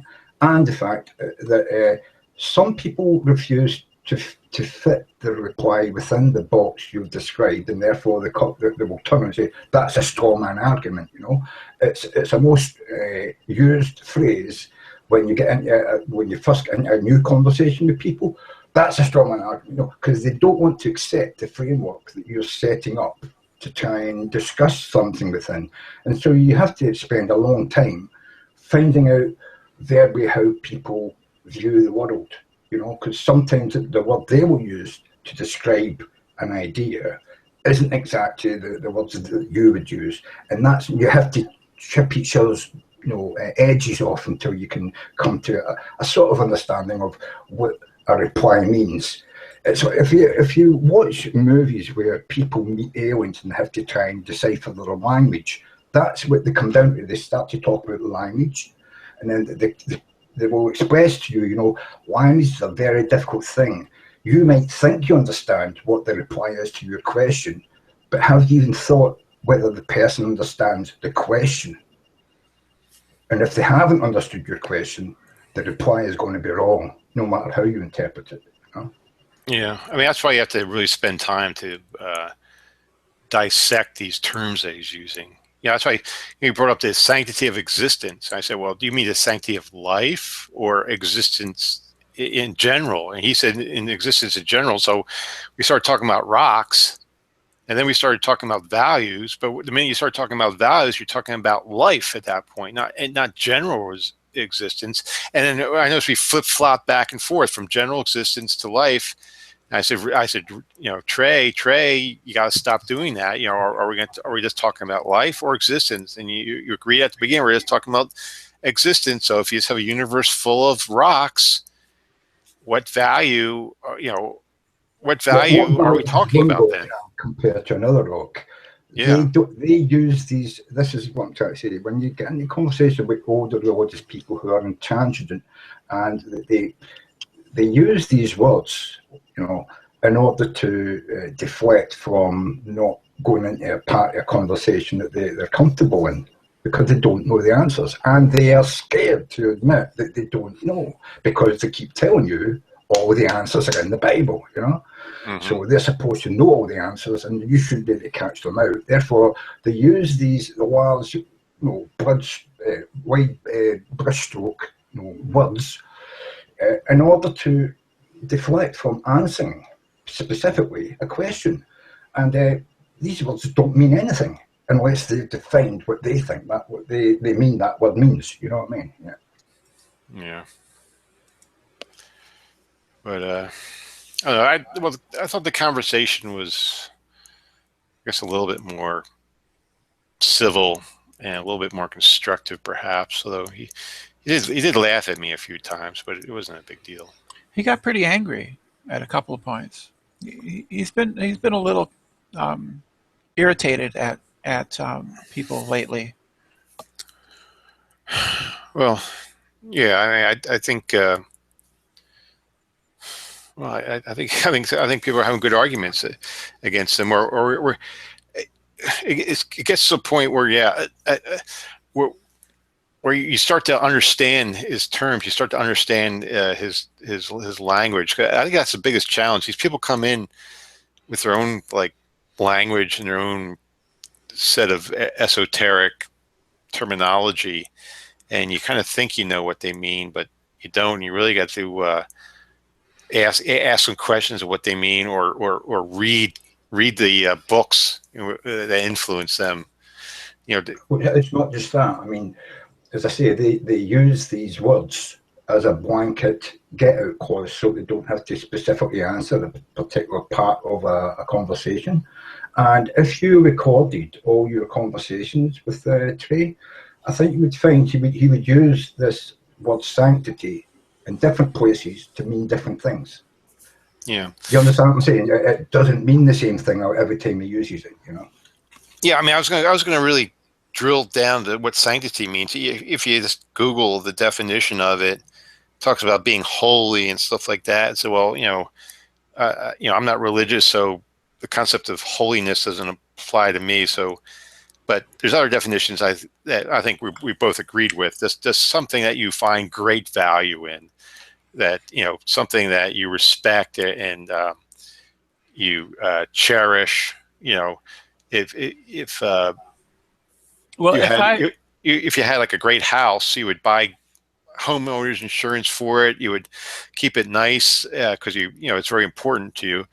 But if you came across a pile of dog crap, of course, you wouldn't be interested in that at all.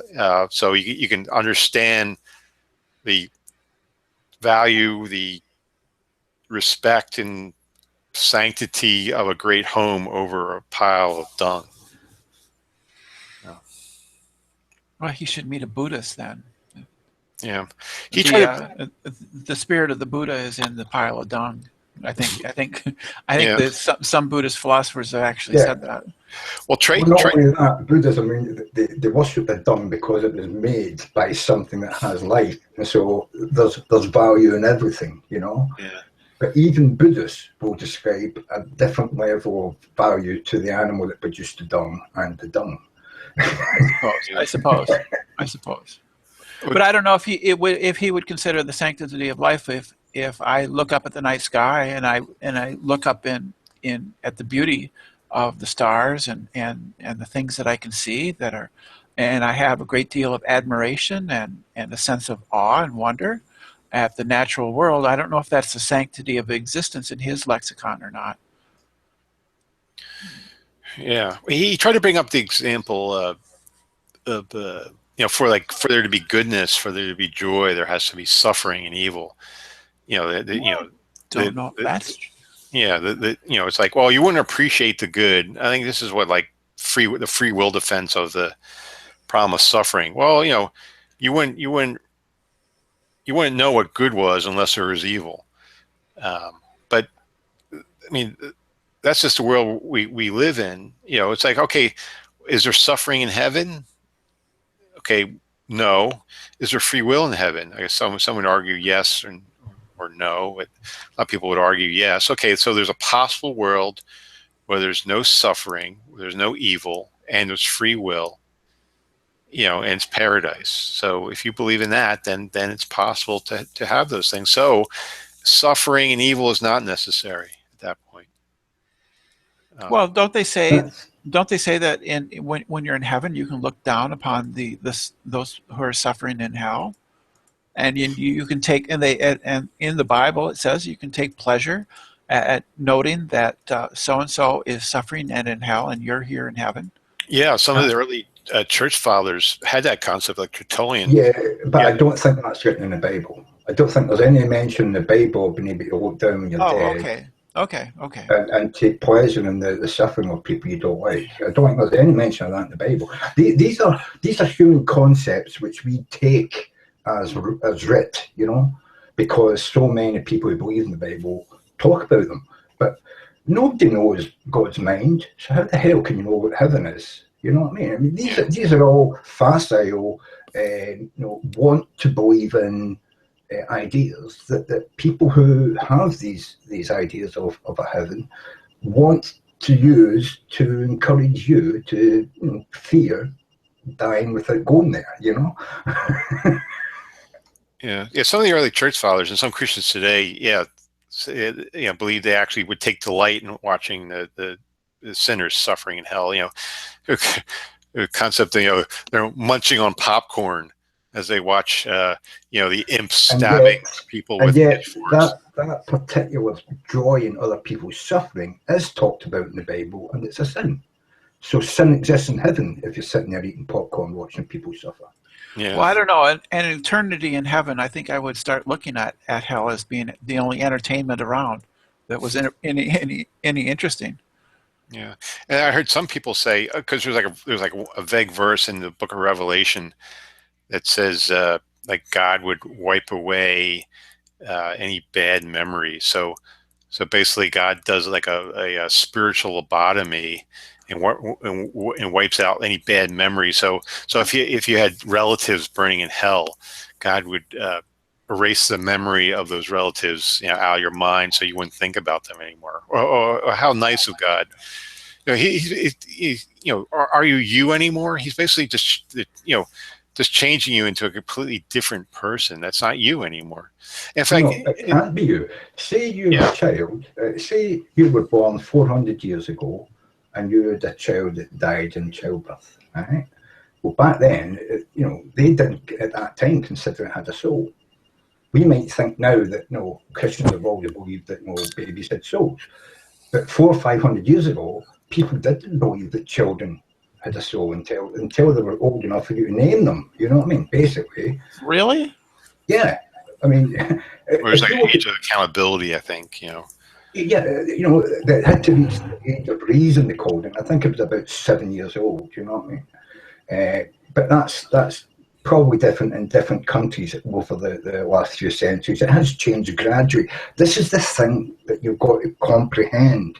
Mankind doesn't move forward in the leaps and bounds and the steps that we all talk about on the internet. You would have to actually go back and look at the social structure and the mores of each individual state, of even Italy, because each individual state would be in Italy, say 600, 500 years ago, 400 years ago, would have been different. It would have been like America. Each state had individual rights to, legalize weed.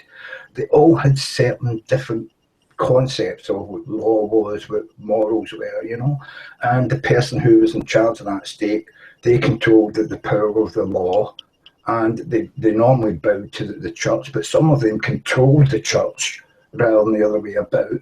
We think the church has controlled mankind throughout history, but sometimes the church in certain areas was controlled by the lord or the queen or king who owned that land. So, you have to understand that there is no one law or rule that we've ever lived under, going by any Bible or any lawgiver, you know what I mean, that spanned across all of society, you know what I mean. People like to think there was, but it just doesn't exist. Well, I think some Christians like try to solve the problem of identity in humans by saying we have souls. So our physical bodies are always changing, right? So what is our identity? It's like you can never look at the same river twice, right? Because it's always the water is always flowing, so the banks are always changing a little, and so forth. So they say, well, what gives us our identity? I know. We'll think of a soul. The soul, remains the same. So that's what our true identity is, our soul. But what is our soul? Our soul is what gives us identity. It's just circular. It doesn't really explain it all.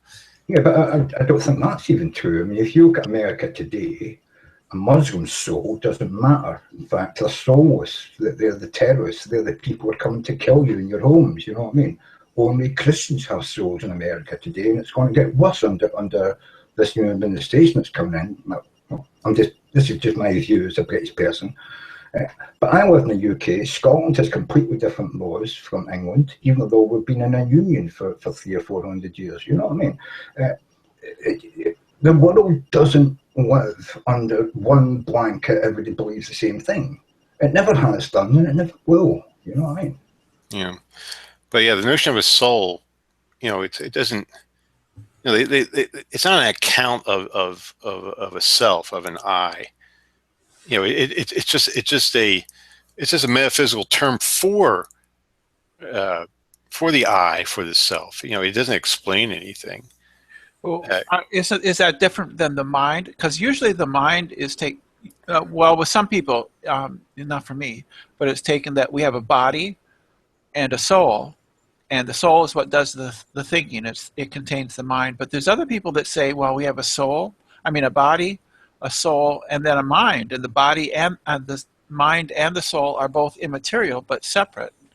And I'm kind of wondering how that works. I don't see how that works. Yeah, because I'm a bit of a functionist. It's like, yeah, me too. Yeah, it's like the mind is the function of thinking, and of course that changes over time. As you how you think as a child and as a baby changes. As you mature. I guess. I think I'm different from that. Isn't like a baby? Isn't there some stage for a baby like they they don't see themselves separate from their mother or something like that? It takes it's up to 6 months before, 8 months before they actually consider themselves as an individual entity, different from everything else they see around them.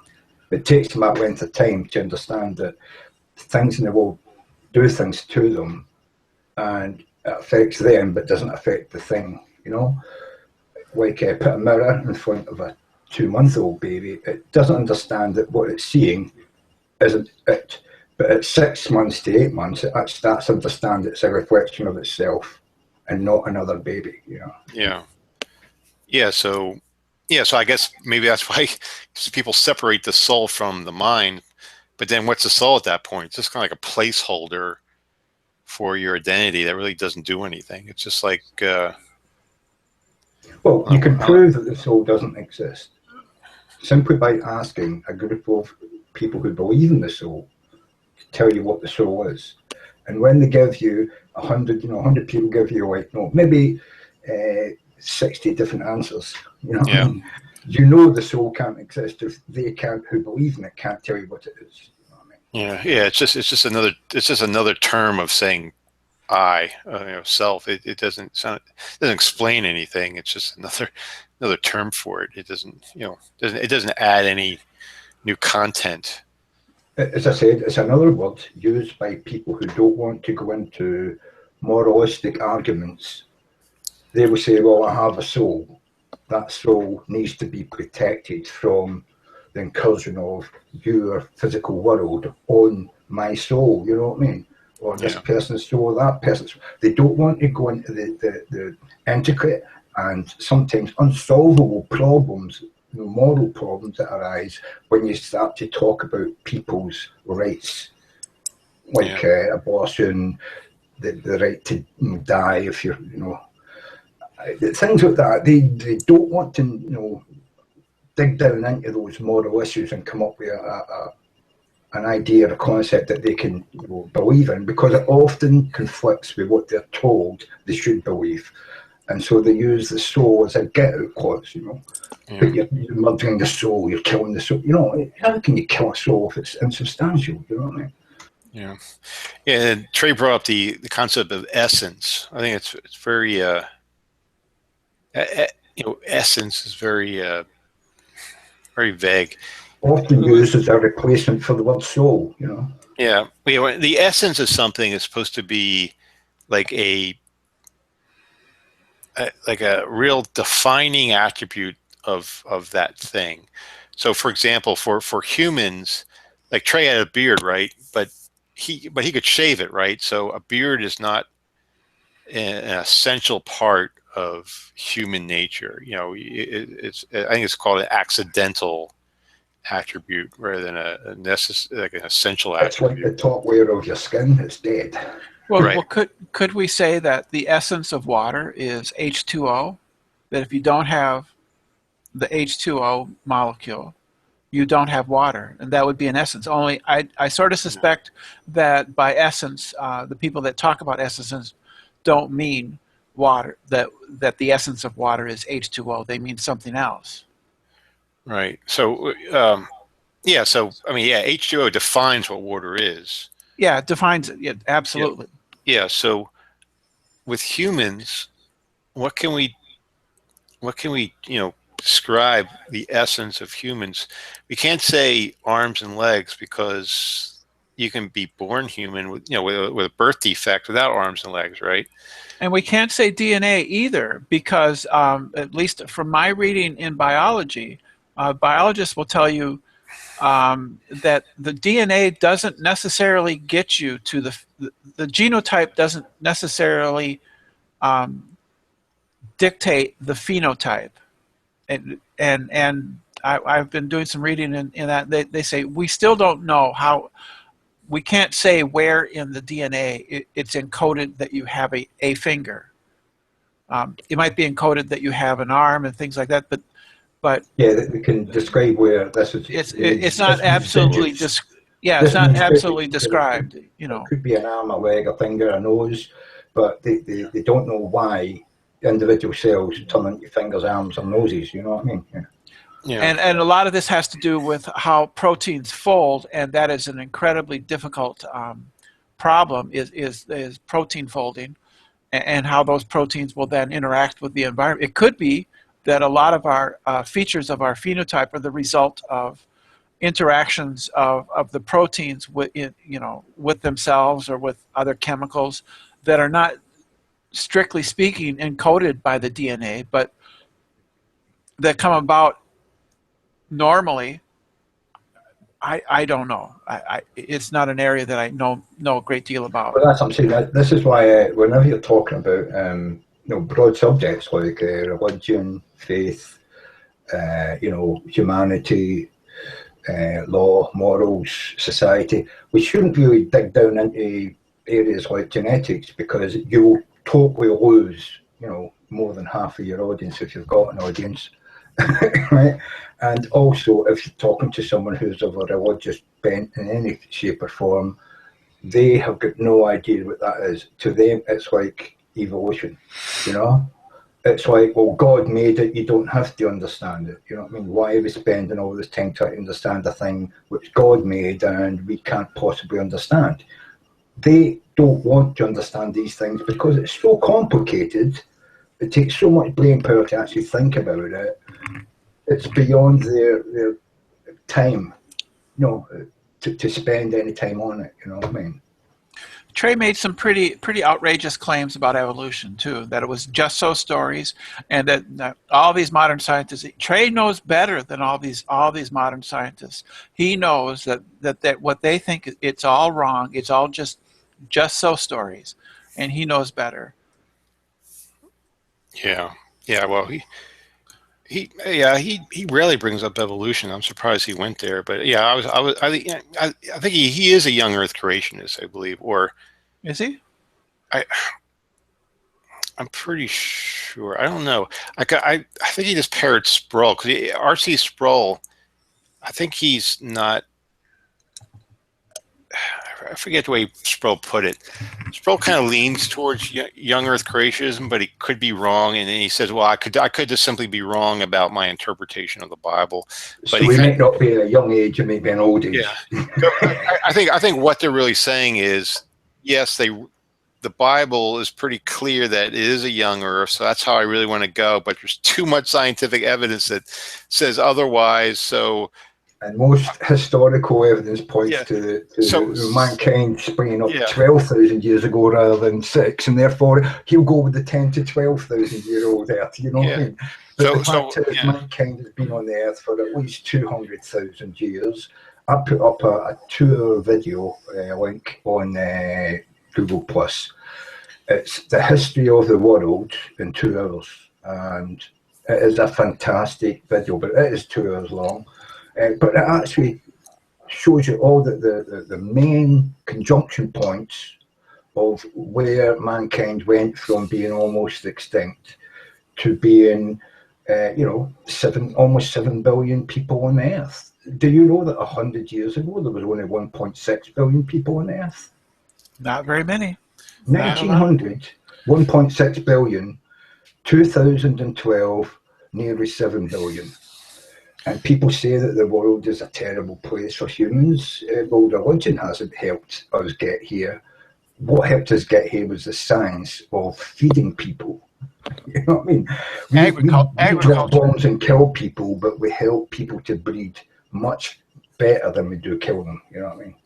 Yeah, a bad young Earth creationist argument was, oh, well, if humans were around that long, we would have, the world would be overpopulated with humans, but that's an assumption that there was a steady growth of population through that whole period of time. They also missed the point of the huge advances at certain points in that history where we found new ways to feed larger populations.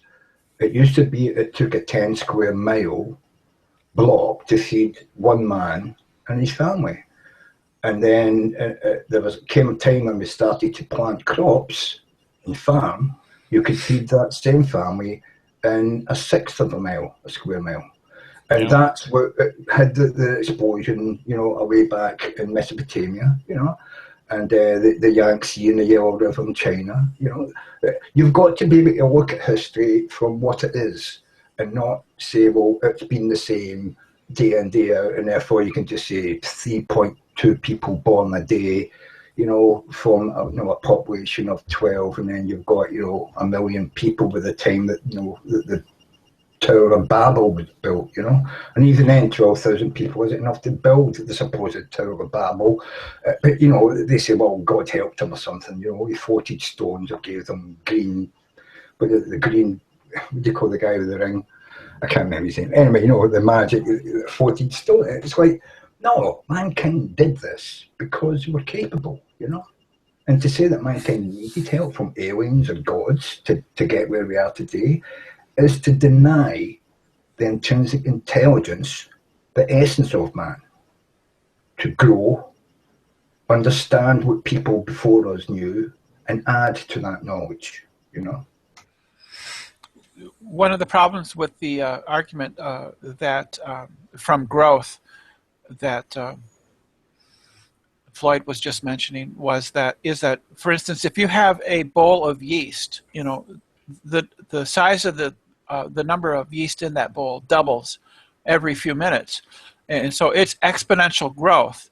And if you plot that out, it doesn't take very long before that bowl of yeast, unchecked, would fill the entire known universe, because it would just keep doubling and doubling. Its volume would increase exponentially.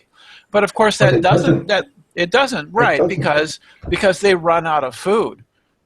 There's limits. There are other factors besides simply And the growth also, factor. if you've got a yeast growing in a pond, it grows across what's happily, a comfortable place for it to feed and grow in, and then it comes into contact with another yeast which is different from them, and that yeast is stronger, or it exudes as a waste product something which kills that first yeast, and then that yeast dies back when it makes contact. So the other yeast then takes it. So to say that mankind just grows, 2 makes 4 makes 8 makes 16, well, that negates the idea of predators and disease. You know what I mean? Yeah, every species eventually will be extinct. Either it'll just die out, or it will evolve into something else. Most species have sort of they plotted it out. It's an average lifetime of I think something like 6 million years for most species, and it could be just by genetic drift too. You can become a new species simply by the random mutations from genetic drift. I mean, we have mutated since the beginning. I mean, if you go back and have a look at the ancient humans from even just 12,000 years ago, most of them had wisdom teeth. Today we have a lot of people born who never have wisdom teeth. You know that a lot of people they've impacted wisdom teeth. They've got to go to a dentist or a doctor and get them removed. There's a lot of people being born today who never even grow wisdom teeth.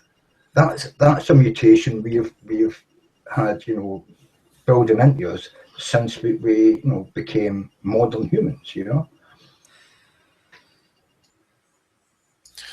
Yeah, I had all 4 of my wisdom teeth removed when I was in college. But I have wisdom teeth. I've never had to have them removed. Obviously, I'm a superior species to you. We will overrun you. No, I mean, I had wisdom teeth, but I didn't need to get them removed because there was no room in my mouth. I got them removed because of tooth decay, because in Britain we eat one of the highest sugar diets, in the world, But that's. I mean, people complain. Well, they used to say, British people have the worst teeth in the world, but actually today, I think we are number 4 in the world for tooth cleanliness, and we're actually beating America. And so we used to have terrible teeth because we ate a lot of sugar and we didn't have health care. But now, after 1945, our health is completely changed. You know what I mean? We do have good teeth now compared to America, say, who doesn't have national health care. So doing something like that, and this is evolution, you know, most Western nations have evolved, you know, through their legal and societal needs to provide healthcare to their populace free at the point of use for most people, you know. Yeah, we're about to go downhill in that area. Yeah, I'm for socialized healthcare, although I mean there's always disadvantages of that. But yeah, it seems like Trump is going to get rid of Obamacare, and also talking about getting rid of Medicaid and Medicare as well. It's like, yeah, they're going to get rid of stuff, but they have no replacement for it. They have no solution. I don't think they're going to do that, mate. They're going to say they're going to do it. I mean, they tried 64 times to get rid of Obamacare while Obama was in power. I don't think Trump will go down that road. I don't think he's going to build the wall. I don't think he's going to get rid of Medicaid. They're going to try and privatize it. But I tell you, the people that elected him, they're going to fight against that. When they see him getting tax cuts for the rich, which he said he wasn't going to do, and then he's already talking about it. Yeah, I know, but when the Senate starts fighting and the American people start to get out and riot in the streets, you know what I mean? Trump will have to rein back and say, "Oh, we can't do this," you know. Yeah, well, if he does anything radical, I think he'll be impeached, or if he doesn't, yeah, he could just be like, you know, a typical politician that says he's going to do something but ends up not doing anything. But if he's if he's radical and isn't the status quo and actually lives up to his claims, yeah, I think Congress will eventually stop him. He'll just be too reckless. I think you probably have to look out more for the social changes in America. I think you're going to have to look out more for the frisk, the stop and frisk in the street across America. Things like that are probably going to be things that he can do. He's not going to be able to get rid of Medicare. He's not going to be able to get rid of Obamacare. He might be able to change some parts of it, but he won't be able to get rid of it. But what he can do is he can put in stop and frisk across America, and that is going to heighten the black-white divide in America. And I think that's more, I'll go down that road. That's where your problems have got troubles going to come from, social disorder in America.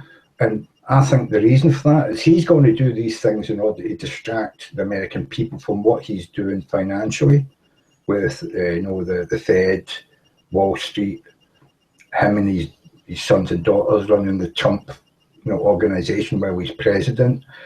I mean, he's trying to get his son in as an advisor. His daughter is married to that man.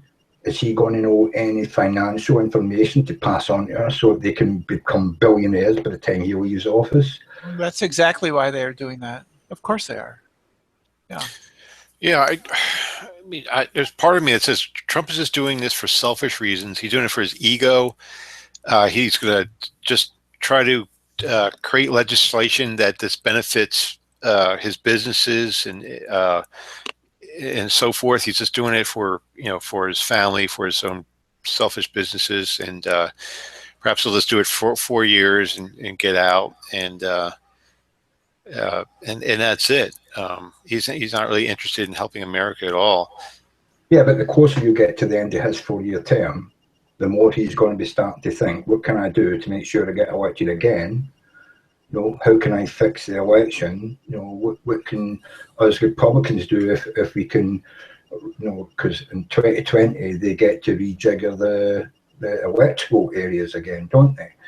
And if they still own the governorships and the houses and the senates and the states, you know what I mean, they can rejigger that to get the electoral college to get him re-elected, which is why people are making a big push now to get rid of the electoral college and just have it. You have to win most of the people in America's vote rather than the electoral college. I think America over the next sort of 10, 20 years will move to a parliamentary system. similar to Europe, Canada, and other Western nations. But it is going to take you about 10 or 20 years to get there, you know. I don't see how that's possible. We have a constitution. How are you going to get a parliamentary system out of our constitution? You only need 2/3 of the states to ratify a constitutional change. And in 20 years, I reckon the states will be fed up with the way that the Constitution has set up their electoral system, that they will keep the Constitution as in the first, second amendments and stuff like that, but they will ratify changes to the Constitution so that everybody's individual vote counts. And that's moving towards a parliamentary system. And then just like Britain's trying to get rid of the House of Lords, I can see you getting rid of the Senate and moving to just a house, you know what I mean?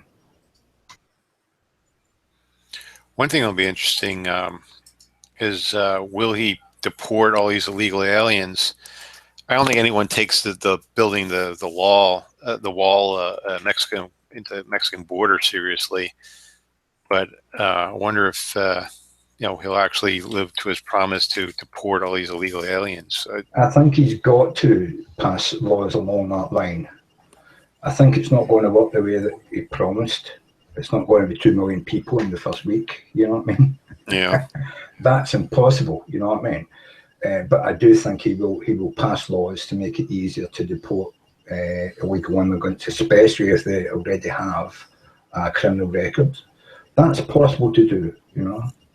But then what happens to people who don't have a criminal record, who are swept up?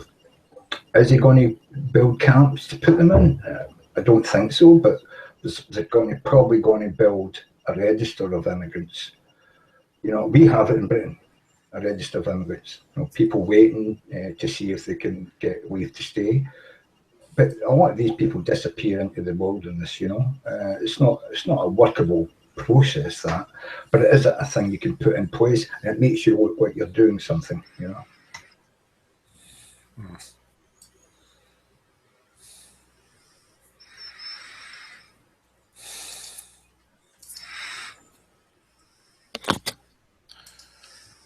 So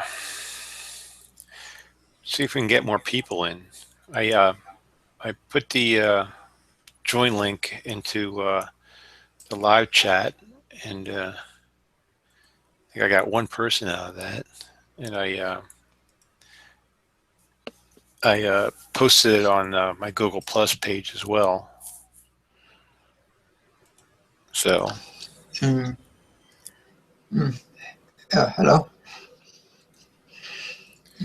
Oh, hi, Dash.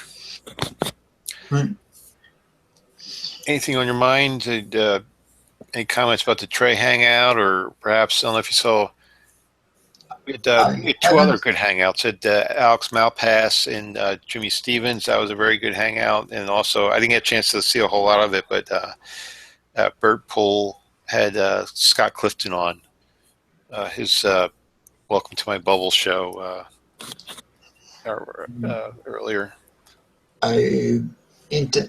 First, in terms of what you said on the soul, I wrote it in the side chat, in the side chat in the video, in the YouTube video. But in classical philosophy, soul used in general to describe the structure of human, or of the being we are talking about. So. Yes, I think we covered that when we said, the soul is often referenced as the essence, or spirit, In a sense, it's essence, meaning that it's the necessary structure of the being, but it's not a singular thing. It has parts. It has parts. I think you already said as well. I believe that that's a passover for the mind. Because it's the mind that takes on new knowledge and builds you as a person. To say that your mind and the soul is different, but the soul is actually the place that builds and becomes you, is basically just trying to bypass the physical structure of humanity, I think. I mainly read more from the falsafa tradition. falsafa and more Platonic in general, but it's then the mind could be described. It could be described as the speculative part of the soul. For example, you the mind. I guess you mean our ability to understand things when we rationalize it. No. What I mean about the mind is when you're not speaking to someone and you're thinking to yourself, that's your mind. You know. Okay. So the rational, yeah. You know, the thing that, you know, inside there that works, that thinks, just, you know, it looks at two possibilities. It works out what it thinks is the most probable one that it should choose. That's your mind that does that. The soul doesn't need to be there for your mind. So this is where the dregs of humanity are hiding. That's you're great. We know you have a mind, but I we guess. don't know you have a soul. But we can prove you have a mind. When you try to say, you can separate it if you try in certain explanation in order to explain, in order to create a primacy, for example, to the rational part. But why is that not just part of your mind? Why do you need to rename it a soul? If it's just a part of your mind, then you don't need the soul. You know what I mean? Because the soul have more parts. That was a compliment, Brenda, by the way. Okay. The soul have more parts. You have the animal side. You need to prove that the soul exists. We can prove the mind exists because it's the thought process. It's the electrical workings of your brain. We have no reason to think that electrical working is the soul. We call it the mind. So where is the soul? If we know where the mind is, where is the soul? People say it's stuck in the heart, but we know there's nothing in the heart. Can I just interrupt a second? A soul is a description of the whole of one's being, right? The problem with the soul is that soul in religion encompasses intent. Then lies the problem, right? So what Dash is saying is that the soul is intent, right? And you know and I know that is a hard problem to solve when it comes to science. No, I don't say it's intent. I say it's the structure. It's the structure from which you explain how you. If we talk about humans, which is what the primary question would be, how human act, what lead human to act. Yeah, no, but that still does not. Well, I could say Tears has a soul which likes alcohol and whatever, likes playing video games, right? I could say this is the word to describe him, his actions. But when you're trying to say this is inherent, no, but when you say this is inherent in a human being, and then the inherency itself has attributes, that's religion, my good friend. Yes, it is. It's religion. I don't get what you mean by enhance, but what I'm saying. One sec. Okay. Let me complete. Yeah, go on. Dude. I'm sorry. I don't get what you mean by inherence.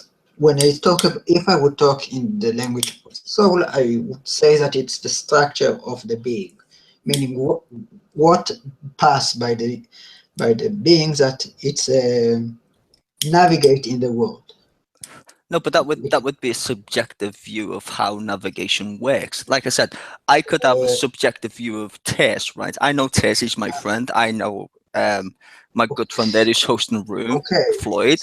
But I could impart this as a soul, right? But if I explain to somebody else that this soul is inherent, right? This becomes a problem at this point because it's only a collective of attributes. Right? The soul have parts, but it's not that the parts are forming something bigger. That it's under the same. It's create a complex structure in that regard. Yeah, no, but you're saying the soul itself requires a reason for you saying it, right? This is linguistically the case, and I'm not trying to be a dick or anything at this point. I can understand where you're coming from, but what I'm saying is, if you look at it in the way me, Floyd, and some other people look at it, when you say the soul, right, the descriptor you're giving is based on attributes of a human being, an entity, right? We don't say a tree has you a can soul. speak for yourself. Yeah, okay, I'll speak. Yeah. No, I know what you're gonna say. No, what I'm saying is, right, I don't say it's an attribute necessarily. I say it's a form of structure that we do. You can explain it through judgment, for example. So, for example, when I judge something as a white umbrella, I see by my eyes that it's white. I know what umbrella means by the usage. yeah, but that's the point. You can't say that for the soul. A soul is your opinion of a collective bunch of attributes that you say this is the definition of what I think a soul is. Do you think that okay, but I think I did try to ground it in something more substantial than it's just my opinion. Yes, everything is just everything I say, it's my opinion. I agree with you. Well, I think that you can. Yes, I can understand the extrapolation, but what I'm saying is if you're trying to prove to Floyd or Tess or me even that this is inherent, then that's not the case. It's not inherent. It's something that you have decided upon based on your opinion at this point. I don't try to prove. I would just like to. Can I just say something here? 'Cause I think I can. Okay. You know, Expand upon. I can expand upon this question, right? We do know the mind exists. We do know that by taking drugs or small electric shocks to the brain, minute shocks to the brain can change the way you see and think. It can even make you feel that there's someone in the room with you that isn't there, the way that you would in a religious experience by putting small electric shocks through the brain. Also, when you get ill and you've got a high fever, we know that affects the way you think. Some people can dream and have hallucinations through fevers, but there's nowhere that anybody can say, well, this affects the soul in any way, because we've got no way of even finding out where the soul exists. But we do know that it affects the way you think, and what you think, the thoughts in your head, that is your mind.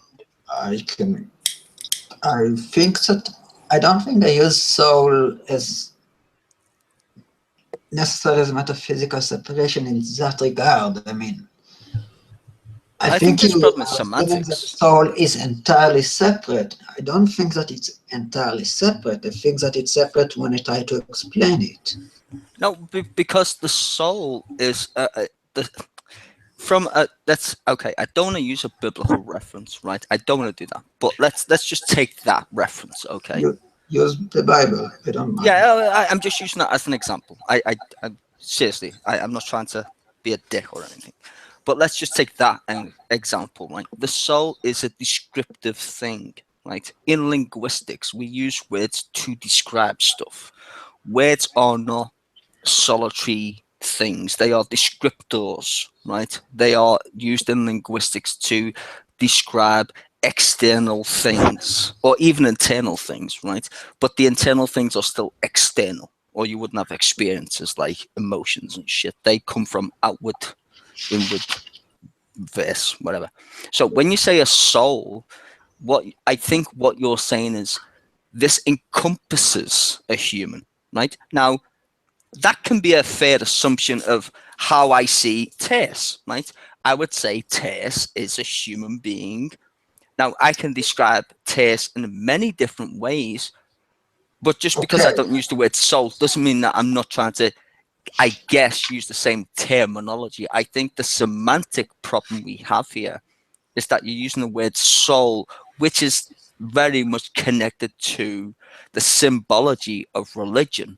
Right? Okay, so you're saying that just, this is a mapping tool that we have to indicate something. Is that what yes, you're trying to say? I think what Tess is saying is true, and I think what Dash is trying to explain himself is also correct. I just think that the likes of me, Tess, and Floyd would argue that the terminology used as it's far loaded. as it's loaded. Language. Yeah, it's loaded, right? I would agree with that. Unspeakable. It's loaded. Yes. If your point that there is equivocation and it terms have many meanings, yes. It's Yes, true. I would say that's the problem I here. use it in specific, but I try to use it in specific manner, meaning that it's the structure of the being. No, I'm not. I'm And not arguing that's the case. I'm just saying is if one tries to explain the structure, right? There's many different ways to say that, and I think when you use the word soul, exactly what you Unspeakable don't need to that use it's the a loaded kind of word. okay. People You will take that don't. in different than what you're trying to explain. I don't Like I have said, the problem. semantics at that point. I don't have problem with the term. If you want to use the Heidegger used the term Dasein. Okay, I mean he talked about soul when he said Well, that.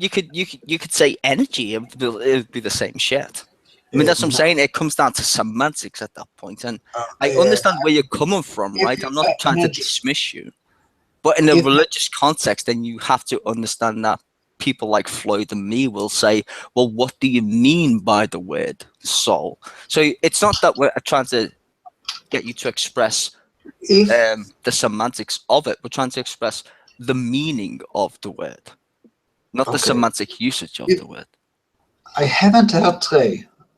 From what I heard of him, I think he used it in the same manner. I'm not sure how well we are aware on the usage myself, but in the manner it used in classical philosophy, it is in that manner, that the structure of the being. Yeah, all encompassing. Yes, I understand this. But you have to And understand the word soul you has can have an qualitative points. one sec. You can have an argument on why the soul is separate. There is a way to reason to that. I'm not fully familiar with that to formulate it here. I do know that there is some formulation. For example, in Phaedo, it's one of the arguments there. Can I just ask, do you have any evidence that you can provide to us here in this chat that the soul actually exists? There is such a thing as a soul, and because the reason I want to ask that is often when you ask people to give evidence for God, they can't, and I often find when you talk about the soul, it's often the case too. Because it's analogous to this. That's the problem. It's like a cloud of smoke. We don't have souls. We are souls. Whatever. So I can explain you Totally agree. in terms of proof of that. It's not a scientific proof, meaning it's trying to get to a physical thing. I mean, when I use judgment on things, I don't necessarily hold it as a physical. I don't hold it as a physical in such model. Yeah, but don't you think it's important when having a discussion to recognize that people like Floyd, myself, and Tish will have questions how that works, and we're not trying to say your opinion isn't valid, but what we're saying, if you try and express it to somebody else, we do have questions that, to be fair, you don't need to be answerable. apologetic first of all, but no, I don't think that I have. If you look for a good argument on why you should accept dualistic model over monistic model, I don't have a good argument. I don't think that. I think it's something that you start with and you explain things, but it's not. I don't think that it's really that meaningful in itself. I mean, you can describe things in both ways and understand from the question what help you understand more. Yeah, but I think the problem is that you're prescribing soul as something that isn't. Are prescribing that human have Well, the same for me, a soul is not naturalistic. It's something that is based on a narrative. There's no evidence, like Tish was saying. I don't think, to be fair, Tish, that's a fair question because you can't provide any evidence. But at the same time, I think the evidence. the conception of it is ill-conceived. The term evidence is not clear. If you mean by scientific evidence, what kind of other evidence do you want me to give you? Hearsay? One sec. I don't have scientific evidence to give you because I don't think it's down to a material matter.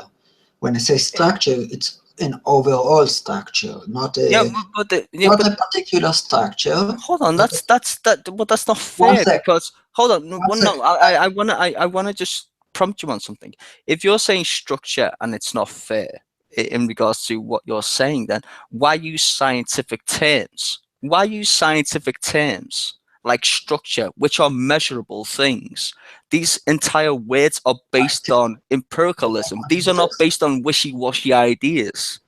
You're using you're using scientific terms. So therefore, we're going to ask you, show us the results of your scientific terms. I don't use it in a scientific way. First of all, The structure of something is scientific. Can I just say something? This is why I asked the question, right? We are going to go around in circles and around in circles, arguing to a null point, where we're never going to get to a point where we can agree there's even a soul between us. So why are we having the conversation about a soul when we can move on to a topic where we can all sort of agree that it's worth discussing? I don't think the soul is worth discussing, just like I do. Believe. But only in terms of if we drop that language and talked about it as self instead. Yeah, I think that's one of the most valuable conversations you can have. I would agree with them. To say it's a feeling, it's something I believe, and then, that's fine. But I mean, you can't just say there's a soul and then say, well, there's no evidence for it. But I don't believe what you say when there's hundreds of evidence for the mind. I didn't complete what I wanted to say. I mean, when I say yes, I don't think that I have a naturalist in the naturalistic as the new science understand it, evidence for a soul. I don't think it's a meaningful discussion in that regard. However, no evidence for a soul. Let him say what he wants to say, please. He hasn't even gotten to say what he wants to say once yet. Thank you. But in terms of how I get to it by human reason. It's mainly to examine how I reason about the world, and not how particular reason about the world, but how in general human. But that's not good enough. I'm sorry. What the categories that human pass by. For example, if we use a more Kantian way, it would be space. We pass. So space, when we talk about how human is in the world, pass. So history of the human that live in the world. For example, there are things I don't think that it's not incoherent discussion in that regard, because obviously humans have past experience and they recall and their recollection of this past experience. So when humans pass through the world and understand things in it, they understand it through the past experience. But you're basing that on testimony that hasn't been tested. This is your problem. Okay, you're saying, if I understood you, a human is a collection. The human is an experience of a collection of their past experience.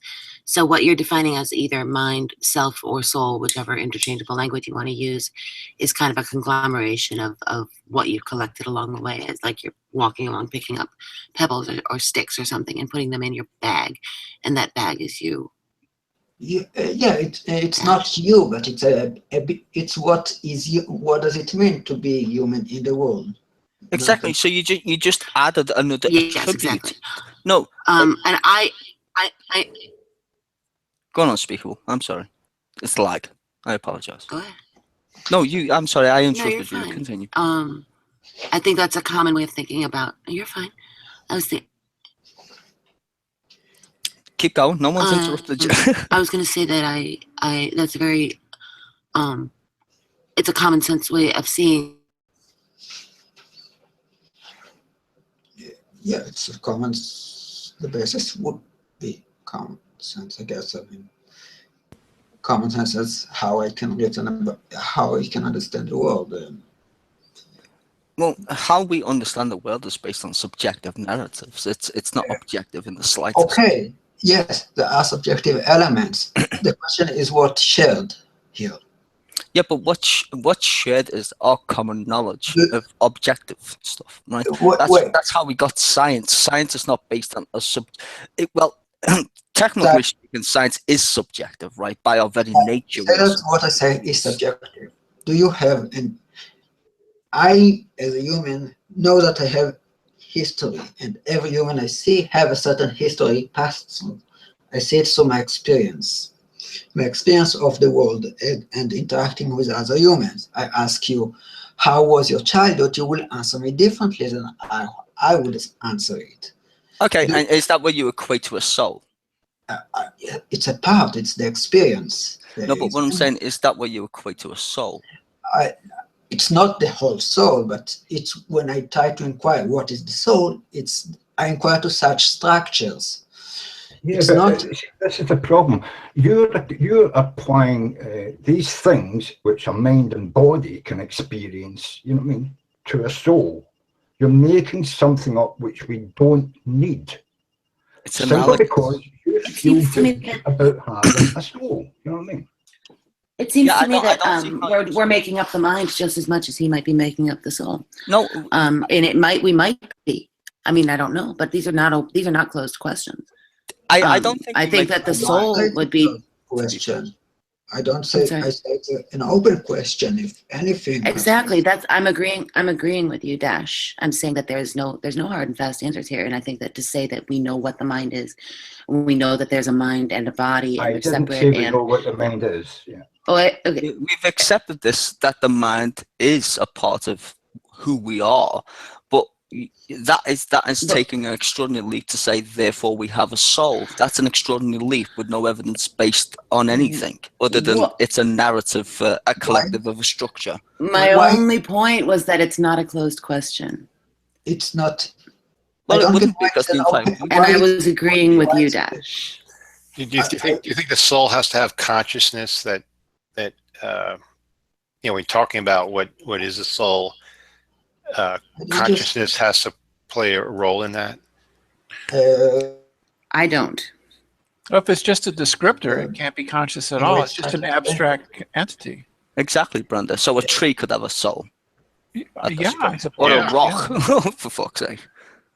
He's not given any reason for why the structure has meaning. We're talking about spiritualism here then. We're talking about the Star Wars, whatever it is. Jedi. You know what I mean? The Jedi equanimity that would go through everything in life. You know what I mean? Is that what we're talking about? The Force. I mean, I could give you a formulation that I think I don't try to incorporates the whole thing if you want. But I don't know if you want me to. Go ahead, Floyd. Again, I'm a bit of a functionist, and I'm thinking, for something to actually have meaning, has had some sort of function. The mind has function; it thinks, right?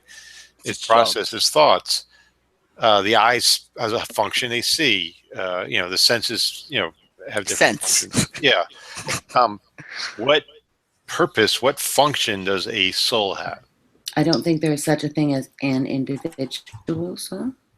The soul is that's a bit off topic, but Floyd, never mind. Your question, if I would say that the soul is trying to explain how it is one, how the eyes, what we see in the eyes, what we understand what happened when we think on what we recollect from the experience, and so on. The emotions that drive us and things like that are in the same thing. They are not separated to different entities. They are in the same What would be the purpose of a soul? Yeah, I mean, it doesn't have to, but does a soul imply like substance dualism, where you're separate? There's the physical, and then there's the mind. Mind. Yeah, I mean, there's two separate substances that make you up, and also like there's a concept of if you believe in the afterlife, your physical body dies, and then your soul lives on. The question is, what does that soul have? Does the soul have all your memories? Is the soul conscious? Does the soul have senses? Can the soul see? Where does it go? I don't think that I don't think that the goal is the goal to meet as explanation, as I explained before. But in terms of repeat the question, the first part of the question, just so I will be clear. Yeah, does the soul? What does the soul possess? Does it have memories? Does it have senses? Does it have consciousness? Does it? What is it? Yeah. I think that the overall explanations that seems to me quite capturing on human experience, at least for now, it is the more platonic explanation that the soul has three parts: the animal part, the rational part, and I forgot not the third part, but Okay, Dash. Can a soul exist outside of the physical body? it exists as an explanation, as the explanation of what's shared. It's what's shared between all humans. No, I didn't ask that question. I actually, can a soul exist outside of the physical body? I try to answer in terms of the existence, what we call the soul or the common structure upon humans. It's not dependent on specific humans. That's why it's separated. But No, wait. So okay, so how is a soul connected to a human if it's not required to be a human to get one? Or did I just misunderstood what you just said? I didn't understand that. I meant what I said. It's the structure that exists in every human, but it would never be found. But you will never found a specific formation of it in the same way in the particular human. It's the overall structure. Okay, so you will let me just expand. Yes. For example, everyone have memories, but the fact that we have memories, we don't have the same memories. So we say that memories is shared to all humans, but it's not. But we don't hold the same memories in the same or even necessarily in the same way. I haven't thought about it, but it could be even in the same way you access it. But they are all the same. How does every human being processes information the exact same way, unless that's not true. No, they do. No, hold on a minute. No, hold on, Styler. How can you believe in something you've not thought about deeply enough to understand it? You know what I mean? And explain it to someone else. Does a dog have a soul? Because I know that a dog has a mind. Each individual dog has got a different personality because it has had different experiences, and that affects the way that it behaves. Just like human beings. We know that people have minds. We know animals have minds. Even cows behave differently. How different can personalities. What's the difference between me and my mind? No, there is no you and your mind. Exactly. Your mind. So what is the mind if it's different from me? The mind is a description, right, of your collective experiences. That's what a mind is. That's and what you just said the soul was.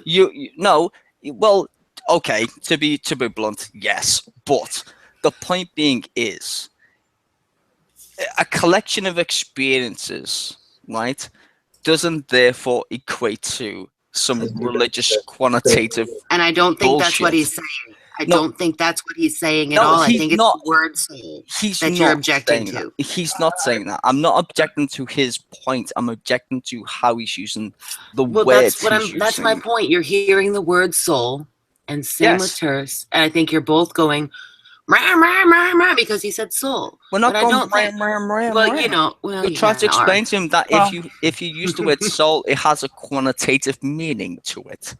That is a fact. I think we have kind of lost the thread. It's been I'm confused at this point. Okay. Yes, because he's trying to explain something that he considers to be a soul, and he said it's the structure of a human being. And all me and Trey and Floyd are trying to understand is, okay, let's give him the benefit of the doubt. So therefore, is a soul separate from a human being? Is the soul any different than just saying it's a self? Is the word soul just another term for the self and nothing else? Another term to the self. Nothing other. If you have to get into whether you're a substance dualist or a monist, or we're not trying to be dicks. I don't think it's necessary. Questions. One second. I don't think it's necessarily that you need to even if you use a model of soul, I don't think it's in the same sense I formulated it. I don't think it's prescribed to either monist or dualist in that regard. I mean, you can have that it's the way the body is organized. Another definition that I heard. But that's complete bullshit, though. No, Yeah, I mean, you're just you talking things I've heard. You can say every If I believed there was a soul, I would be in depth, examining that and Googling it and looking it up and reading books about it. I would maybe come in here and explain what I mean by the soul. I haven't heard a description from either of the two people in this room that say that the soul exists of what a soul is. I can tell you what the mind is, you know what I mean? I can tell you can just Google the mind, Google and what is I'm a bit drunk now, but there's sciences that examine brain functions and stuff, and you can find out that they know what the hell they're talking about. I don't know anybody who talks about the soul who knows anything about what they're talking about. Yeah. This is my problem, right? I can understand the mind and energy of a human being and all that good stuff, right? But you're making a leap when you're saying the person, the energy, whatever it is you want to say, the structure is quantitative to a soul, which is an idea of itself. Do you want to? I now take the books that somewhat formulated it in a more clear manner, but it's a lecture that Shlomo Pines gave in I'm not entirely sure the year, but it's in Hebrew. I can sort of, he described here what Maimonides took as a soul. It's he described both the Platonist method and the Aristotelian. Do you have interest? I mean, well, I mean, I've got interest in the leap of faith that you're making. I understand, I guess, where you're coming from. I would say, honestly, that I think the leap from soul, used in English, is a big leap from the mind and human energy, or whatever the quantitative. The discussion is never on terminology. I define it in a certain manner. If you don't agree with it, you can say why. Well, I mean, we've been trying to explain why. We're not trying to discount the fact that you understand the structure of a human. I don't think anybody's trying to discount that. We're just saying, if you use the terminology of soul, you need to understand where that word came from. It didn't come from science. It came from theology. The soul is something. No, I'm just explaining. The soul is a dictation of something that is out of body. You inhabit a soul. You can be dead and still have this arbitrary existence, which is life after death. This is the quantitative word for the word soul. As much as you want to dress it up at this point with bells and whistles, this is the case. If you went to any scientist and said, "Do you have a soul?" they would probably start laughing. Okay. Yeah, there's a view is the soul lives on after the physical life, but there's also a view is that the soul actually goes away when the physical body does die. You could also, as far as could I just say something here, Dash? As far as I can see from the way you're describing the soul, you could also call it someone's humanity.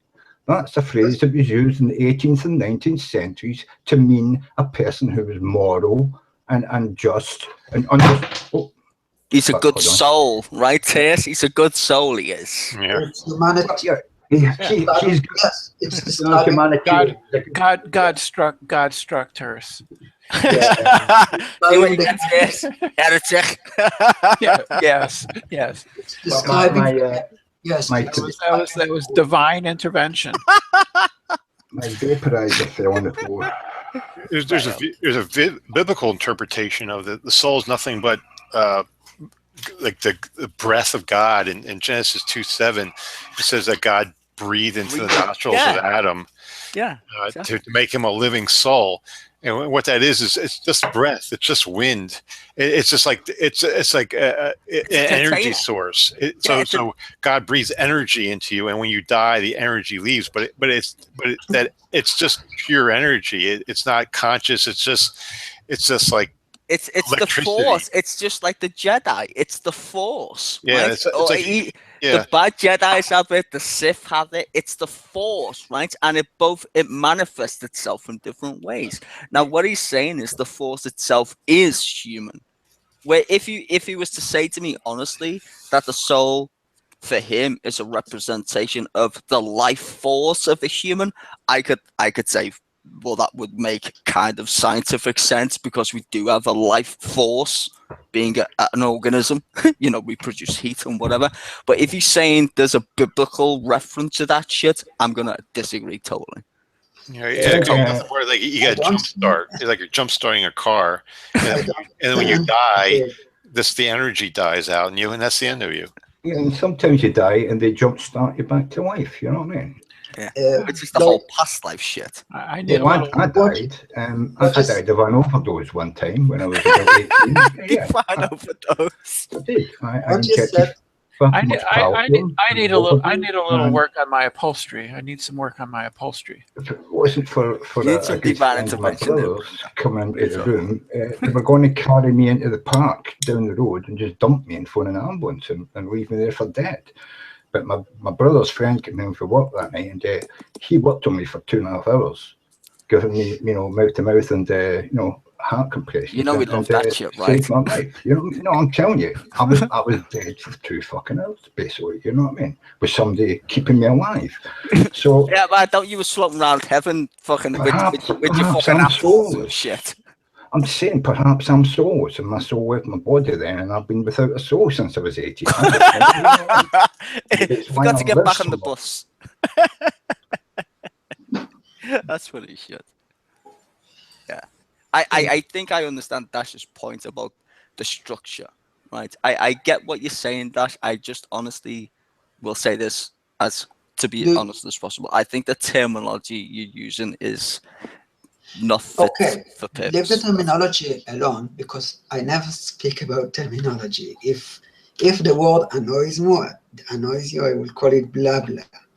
I say blah blah is the structure of every human as human, or every being as being. It could be also a dog, for example.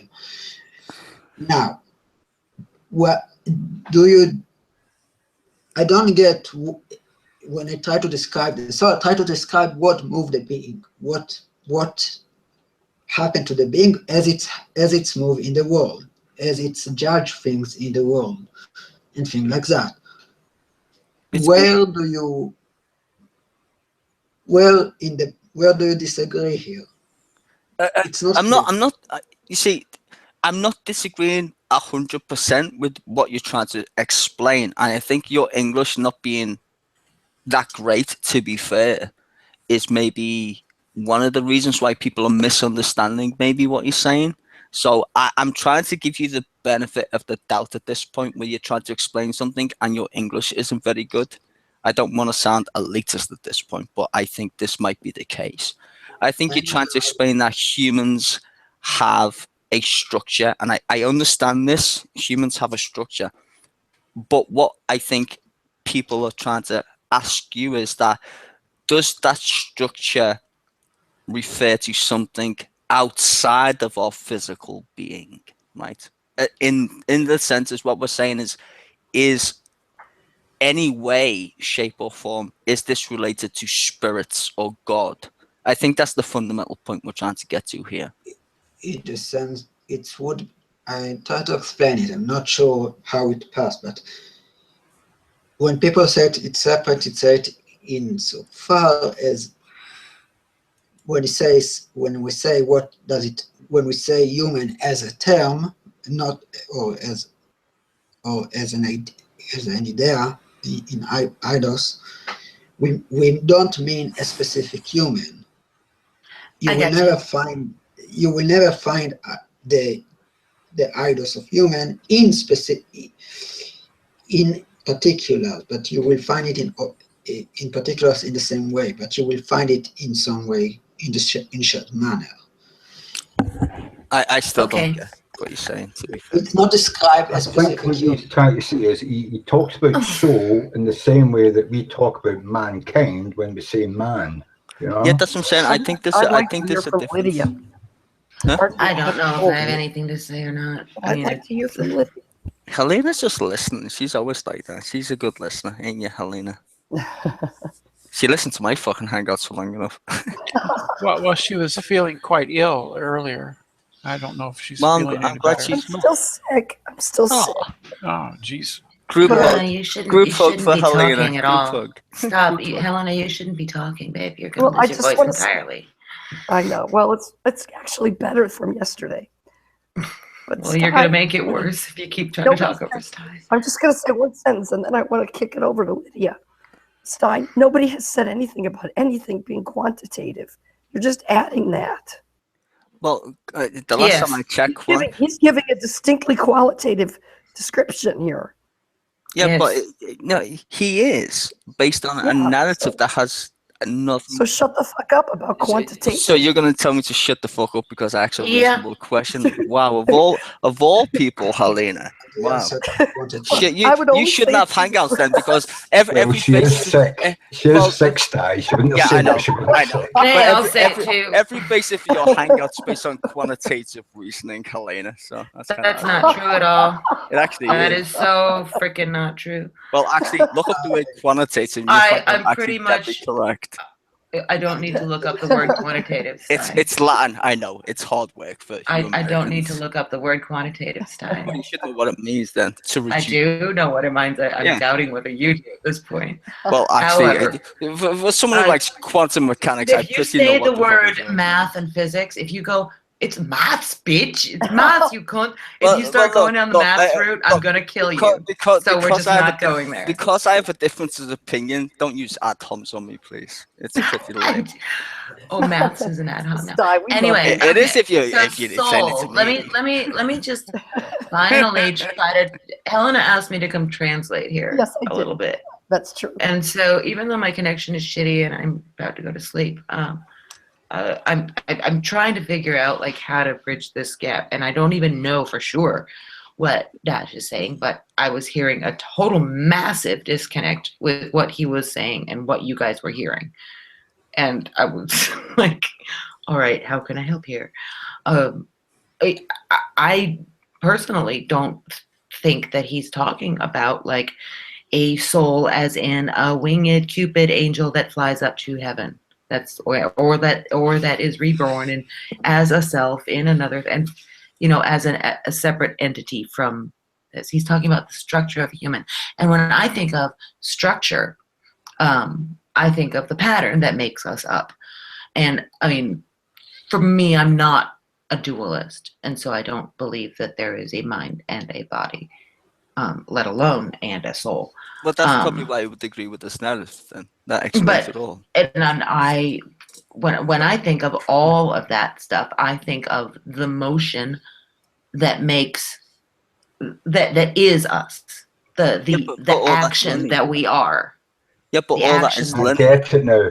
Thank you very much. Yeah, Unspeakable. I get what you're talking about now. Yeah, exactly Thank right. you. But I think Unspeakable's point is, which is interesting. Unspeakable. I like the way you mentioned that is. I don't think anyone's disagreeing with what he's trying to explain. I think people are trying to say, if you hold this position linguistically, how you explain it, people will have a difference, right? And that was my only qualm. I'm not trying to say there's no such thing as energy, right? But if you ask somebody, well, if you're talking about a soul and a structure, okay, that's fine. What is the point, right? And what is its attributes? That's why I asked them specifically: is a soul different to a human being? Hold on. Physically speaking? Sty. I think I can explain, right? They're looking at the soul the way that me and you look at the mind, and they think See, that I don't even know. No. No, hold on. Please let me explain to Sty, and I think he'll agree with me. I've just agreed with you, understand what you're talking about. Let me converse with Sty and explain it to him so he can understand what you're talking about. because I've just got it, right? Okay, we'll continue. Right. They just imagine they're looking at the mind as the soul. They don't believe that the soul is like a religious thing that you get when you're born. They believe that you, as a person, you grow up, all the experiences you are, everything that makes you you, that we think it is the mind. They think it's the soul. Has attributes, right? You understand? So I get that. I think what you're saying. For the record, or your I don't. interpretation. Well, I mean, I was more on your side. What he was saying. I was hearing what he was saying. Well, I was more on your side if you would say energy. I wouldn't people say have energy. I would say action. I wouldn't say energy. I wouldn't say matter. I would say pattern and motion. But anyway, in the philosophy of mind, there's substance dualism, which is there's two separate substances. There's the physical substance and the non-physical, or it could be called the mental substance, or which is metaphysics. Yeah, spiritual substance or whatever. And then there's something called property dualism, where there's one substance, which is just the physical substance, but there's two properties. There's the physical properties and then the mental properties, but it's still one substance. So again, you can have, in those contexts, the soul could be, in substance dualism, the mental substance. Yeah, the mental substance. And in property dualism, it would perhaps be the mental properties. But the problem is it still has attributes. I'm a substance nihilist. So. Well, you can't be a substance nihilist, so you refute. Oh, why not? Because you refute the very fucking first word that you're appropriating. You can't deny the very fact that you are something. That makes no sounds like sense. that idea scares That's like saying I'm a it? nihilist. That makes no sense. Sounds like that scares you, dude. No, it doesn't scare me. It's just that you're bastardizing English again. You can't. That's because English is not the right language to talk about it in. That's why I have the name I have. Listen to me very carefully. If you do basic mathematics, you can't put something before something and then say the something I put before is the reason why I come up with my conclusion. That's retarded. That's like saying 1 + 1 is 0 because I just discounted the fact that I'm actually doing a sum. When one speaks, one has no choice but to use the language which one is available to one. No, which involves subject and predicate. And so that's the way one talks. Language is based on math. How do you think you got language in the first place, for fuck's sake? Okay, data. Okay, data. Relax. I'm not, dude. I'm sorry. There's a lot of people smarter than me.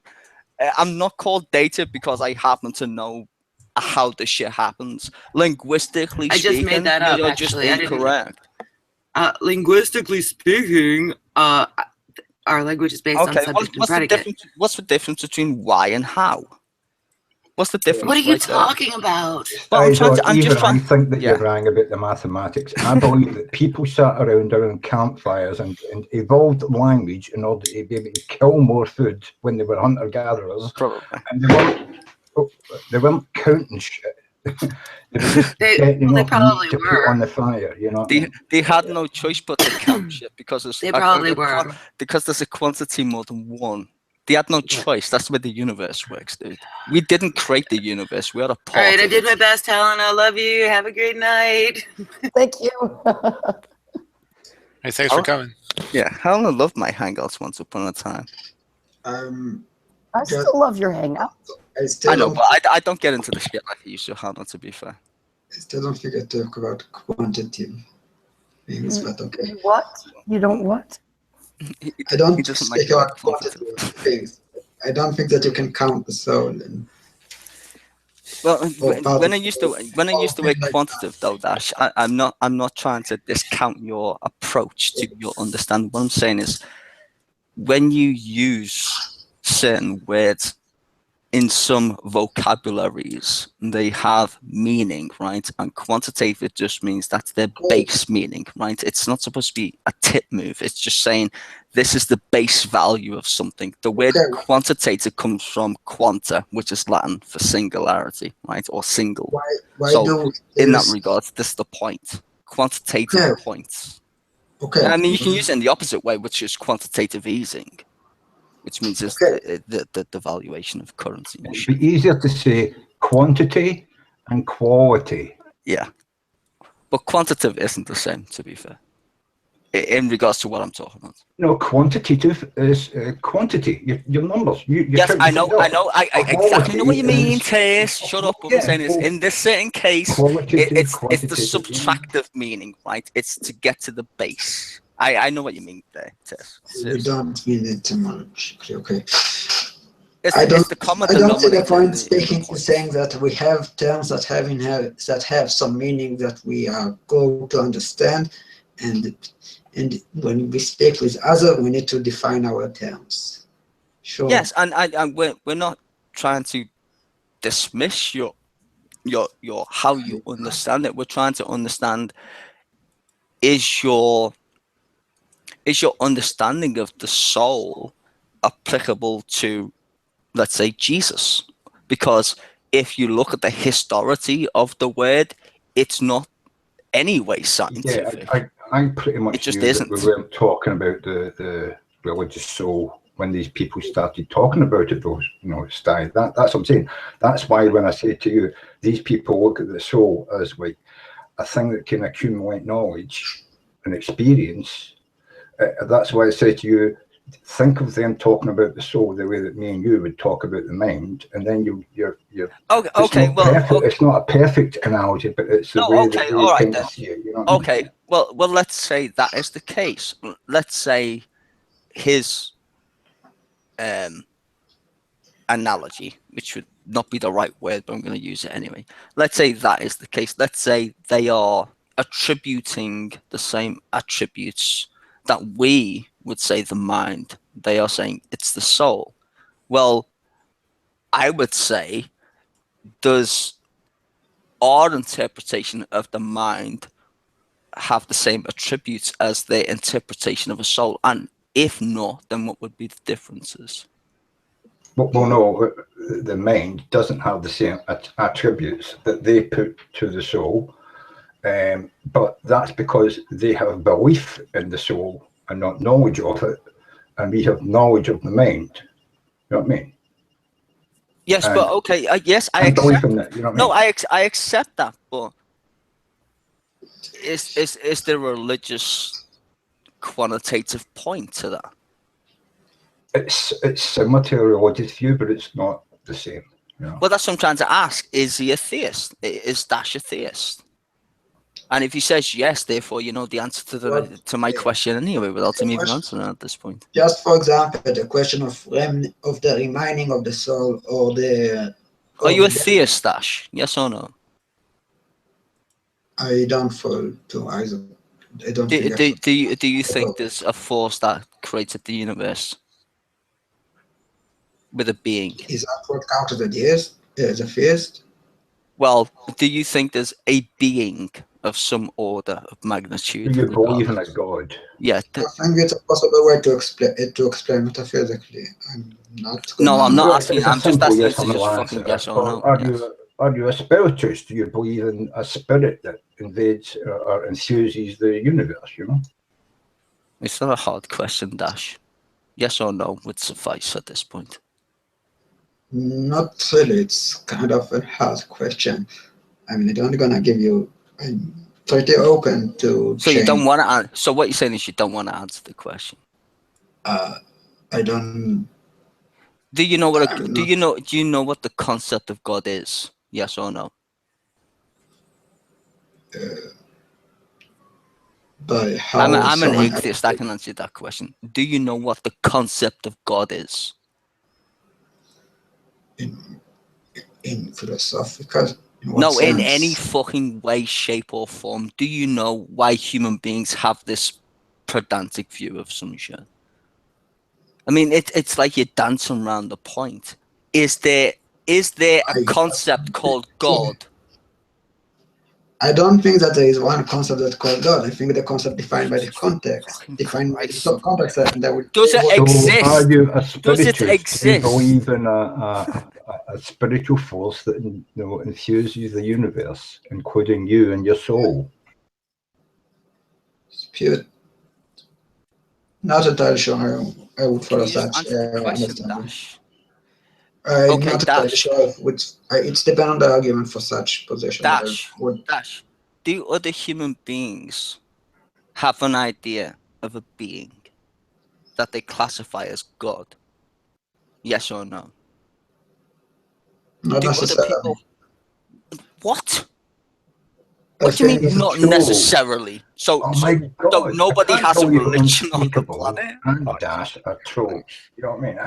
I think Dash just knows exactly what I'm asking and doesn't want to tell the truth. What? You're incapable of admitting basic questions. Dash, let me ask you another basic question. Can you tie your shoelace? That is a sign of a theist, I've got to say, refusing to answer the right question. You know? Yeah, well, that's enough. I just.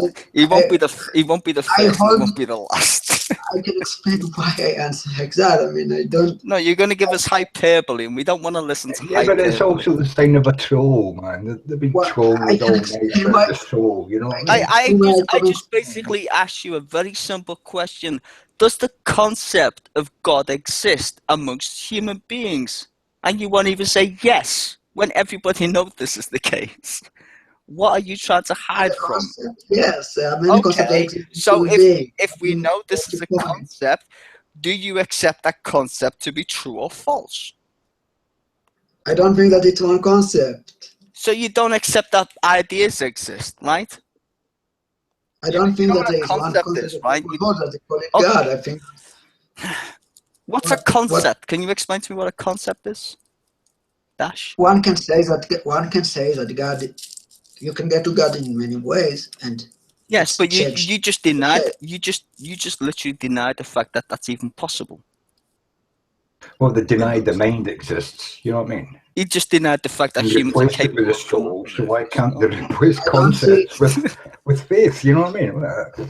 You know, trolls trolling you. I can explain where I'm coming from. I just think he's a shy theist. He doesn't want to get his ass whooped.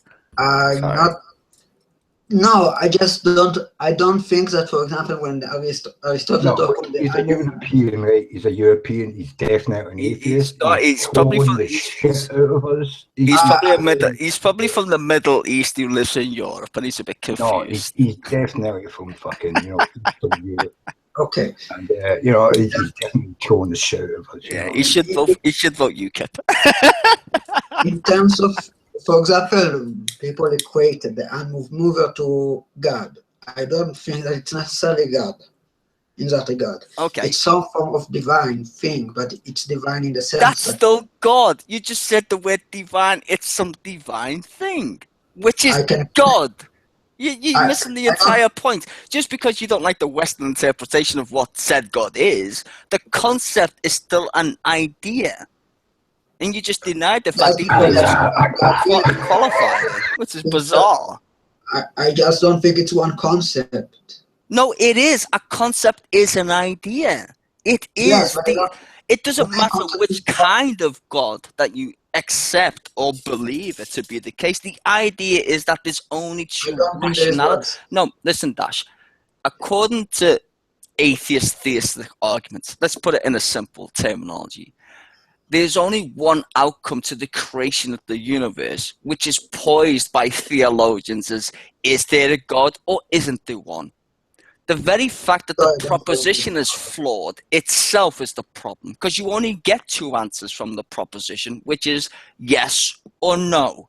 Hence atheist and theist. That's how you get atheist and theism. I really don't agree with the understanding. What understanding? Then you have implication of religion as belief. I don't think that religion is a belief. It is. I don't think it's, sorry, more correct formulation, it's not an absurd belief. I don't think it's in that regard. I would call it. No, it is, dude. I don't care whether you believe in it or not, but that's the case. I don't think Religion itself is based on faith. I'm confused here. There's no evidence for a God. That's why they require faith. You do understand this, right? Faith is based on no evidence other than your, intuitive bullshit. There is no rationality for you to believe in God other than you was told about the concept and then you made a choice. I don't necessarily believe in God, but it's really depend what you mean in the term. Well, the term is an idea. That's the point. You would never have to contemplate this question if the question was never arised. Stay. Right. So, I've just checked his profile, right? He's an atheist, right? Is he? Yeah, he's an atheist. I just checked, but he's highly into philosophical debates, and that's why he didn't want to answer one way or the other, because he likes to keep his options open. Which makes him a fucking pious theist. Yeah, Unspeakable is a Wiccan, right? I checked her profile. She's a Wiccan. That's why she believes in spiritual shit, right? No, Unspeakable's into a woo, and that's okay with me. Yeah, she can rub as many crystals as she wants, and that's okay. That's fine. Just trying to tell you, Ash is an atheist, but he's into philosophical debate, and that's why he wants to keep both ends of an argument open. He likes to duck and dive and keep the argument open, because he's one of these people who likes arguing for the sake of arguing. Right, you get it? Oh, I don't think that like that. I mean, I just don't think I can conclude on that. It sounds French, which is annoying. No offense. I just dislike. No, he's not French. He's definitely further east. It could be German, but I would say no. No, he sounds French. Sounds French. He does not sound French. He is not French. He definitely. I said he sounds French. Didn't say he was. I said he sounds French. I would say people think I'm Irish, Helena. I would say German, Polish, somewhere around about there. You know? No, I like Unspeakable. I don't agree with their point of view. I agree with some of them in regards to how quantum mechanics work. People are entitled to believe what they want to believe. But that's what I was trying to explain to. I just want people, if they believe something, to come up with an argument more than, well, I believe it, so it's got to be true. You know what I mean? That's all I ask, to be fair, I would, in my opinion, I would think Unspeakable's closer to the truth with their woo shit than Dash is with the soul shit. To be fair, that's just my opinion. I don't agree 100% with I can give Unspeakable. Yeah. I think he's closer to the truth more so than Dash is. Okay. Sure. Not because I'm not saying that you're not being honest, Dash. I'm just saying her explanation for how she sees life is closer to how I understand quantum mechanics. It's hard to jump from quantum mechanics to philosophy. I admit that shit, and there's a lot of complex stuff in between, but she might come across as simplistic and wooish, right? But her explanation for the woo, if you look at science, is more on her side than your side, saying there's a structure to the soul. I know that sounds weird, but that's my opinion. I don't talk, when I speak on subject like that, I don't speak from scientific position. You talk from scientific position. Yeah, but neither does she. But I think her claims or her position can be backed up with scientific evidence more. I think when she says, the universe is one shit and it sounds really woo to most people, but if you look at science, she has a point. I'm just saying, it's like when she describes something. We are made of stardust, man, so we are part of the universe. But that's the point, right? She sounds more out there and hippie-ish, and she sounds all woo. But if you actually look at the underlying principles of the universe, which, to be fair, are very complex, the more leaning towards what she's saying than what you're proposing. And this is my problem. You're proposing something that I can't literally even, I wouldn't say admit, I would say even grasp, because you're not giving us anything to go on. Where at least she is, even though it sounds as fucking hippie-ish and new age as fuck. I actually found it in the live chat. Hello, Helena. Hello. In the live chat, she said, I'm going to stab you in your eyeballs, Dysor. Yeah, but that's a sign of affection. I don't mind that. I don't mind that.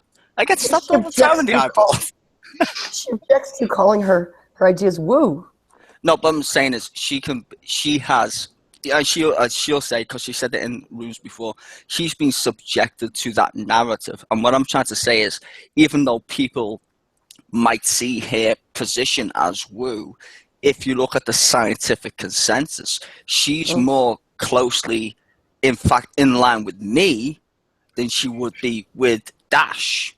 And that's just weird, because her interpretation, because of the choices of the words that she uses, people will say she's woo. You know, I get the same shit. I like reading cutting edge science, and when I propose some things, like you've been in my hangout telling it when I've talked about crazy shit, and you've been like, "Whoa, that's bad shit," and I've been like, "Well, this is what scientists have said and stuff, and whatever."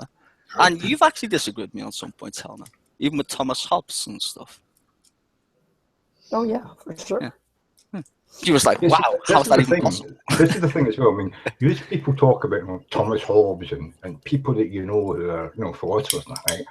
I don't know nothing about philosophy, right? I'm a science guy. I'm an art guy. I'm a game player. I'm a sort of like go fishing guy. I'm like a chump compared to you people. You know what I mean? Don't be silly. No, but but the thing is, like, I do read a lot of stuff, and the fact that I don't know who I can't even remember Thomas the name Hobbes. of the guy, Thomas Hobbes is, right? I probably read his stuff and I understood it, and the way I talk about it is in base language and not using all the phrases that he would have used in his book. You know what I mean? Big long words. Yeah, because I can't spell them when I'm typing really fast at somebody on fucking Google Plus. You know what I mean? Well, the thing is, you don't need a PhD to have common sense. I know a lot of very intellectual people who couldn't tie their shoelace. Like, seriously. I mean, I the most people that I like to listen to aren't scientists. They're not philosophers, but they have a good grasp of common sense and logic. A lot of very stupid people had their very parents smart. pay a high level of money, hundreds of thousands of dollars, £100,000 to get them through Cambridge and both countries, America and Britain, so that they got their degree and could get into fucking government office. You know what I mean? Mm-hmm. I had a basic, government-run fucking school. You should be an engineer. I spent 90% of my time between the ages of 8 and fucking 18 in libraries, reading books I couldn't get in fucking school. You know what I mean? And I think I have a wide understanding of the world, a better understanding of the world than most politicians or fucktards who come on YouTube, you know what I mean, or Google Plus, making big statements about fucking God and spirits in the world. You know what I mean? But I can't prove it because I've got no certification behind my name. You know what I mean? Well, the thing is, that's the hyperbole, right? I mean, when people come on, and this is the truth, right? I haven't got any PhD or any of that shit, but I listen to people very carefully, and I go, okay, well, that's interesting. And people are fascinated with name dropping. Like, I only mentioned Thomas Hobbes is because I was listening to a YouTube video randomly with like some random dude in it, and he came up, and I was like, well, what's his point of view? So that was just my own hobby. It wasn't I've got a PhD or any of that stupid shit. But when I listen to like Google Plus Hangouts, I'm like, and I used to go to like parties where I was like, I was like the dregs who up and sneaked in, and I would hear people mention names. I was younger then, my memory was better. I would go and look this shit up in the library, and read shit, and I absorbed what was in the book. I didn't remember who published it and who was the fucking underwriter and all that shit.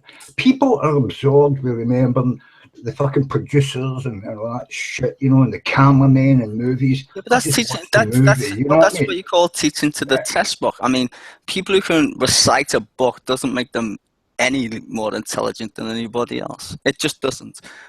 I know a lot of people, like I said, that I find who don't have PhDs, who come from a working class background, who have got a better grasp of logic and math than these people who name drop all the time. Like Matthew Bell, that guy name drops the Kalam and every other fucking cunt left, right, and center. Yeah, he's got no idea what a fucking axiom is. I mean, ever since I started saying the word axiom, you will be surprised how many people use fucking mathematical arguments to hold positions these days. I remember when half of you fucktards who were listening to this shit didn't have a fucking clue. Seriously. And I get the blame because I'm a troll. Well, you know why I troll people? Because you're so up your own fucking ass you can't see your fucking face. That's why. And I enjoy it. I enjoy the mockery of it. I enjoy conversations with people who are just honest and literally have the humility to say, I don't know. I just think don't, sadly. Actual knowledge is better than knowing where you got the knowledge from. So long How'd you know that? How'd you know that? I'm just trying to say, you know, I think actual knowledge is better than knowing where that knowledge came from. So long as you can take that knowledge and compare it to someone else's knowledge who you don't remember the name either, and then you get like an overview of many people's views on a subject, and then you can make your own decision interpretation of that. You know what I mean? Well, look on the facts, and not on just I believe this guy is right, and I just only read his books. You know what I mean? Yeah, but let's look at the whole brain in a vat thing, which I one of the biggest clusterfucks on G+, right? Brain in a vat is a paradox, right? It's not ever meant to be used as a reason for I win an argument. It's asking you, right, a problem that can never be solved. But some of these fucking idiots who are supposed to be well-read and intellectual actually use it as a comeback. How do you know that? Are you a brain in a vat? It's like, well, if you're asking me a paradox of a question, then how can you prove that I'm not a brain in a vat?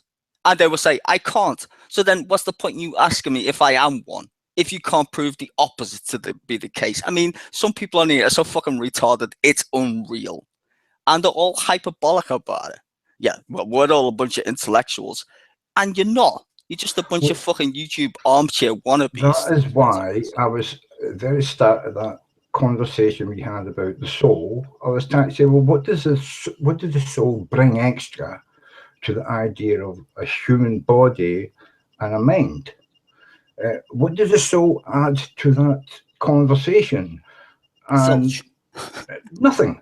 And when I asked, well, you asked him about, you know, the soul and to describe it and to tell you about it in depth, and he couldn't. I said, if you don't know what it is you're talking about, why are you here talking about it? You know what I mean? This is what I'm saying. You know what I mean? Yes, because I specifically said, well, what are the attributes? And he said, it's a structure. Well, okay, but the structure would be scientific at this point, right? Well, no, because there's no. He said specifically, there's no difference between empiricalism and me philosophizing about bullshit. But that isn't true.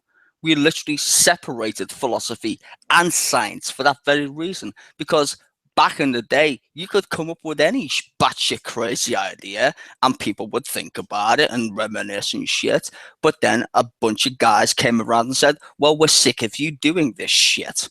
Because we don't know if you're telling the truth or not. So we're going to use science, which is empirical evidence. What do we think about people? What do we think about people? Do you think that people are born the way they're going to turn out when they're adults? Do you think they're mostly, it's their genes that express themselves as they get older?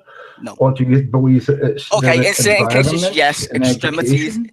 In extreme cases, I do think genes play a part, but I don't think that has to do with the mind. I think that's, well, it could do. I couldn't rule it out completely, like, to be fair. But to the best of our understanding of science right now, in regards to how one subjects environment to information gathering, I would say low bar. I would say that everybody is in the same boat in the sense of capacity to take in information, but at the same time, I can see varies in the variables where people have different degrees of how one interprets information, whether But that you be can't biological. see that this ability has changed over time. When I was 17, the only place you could gain knowledge was going to a library and reading books.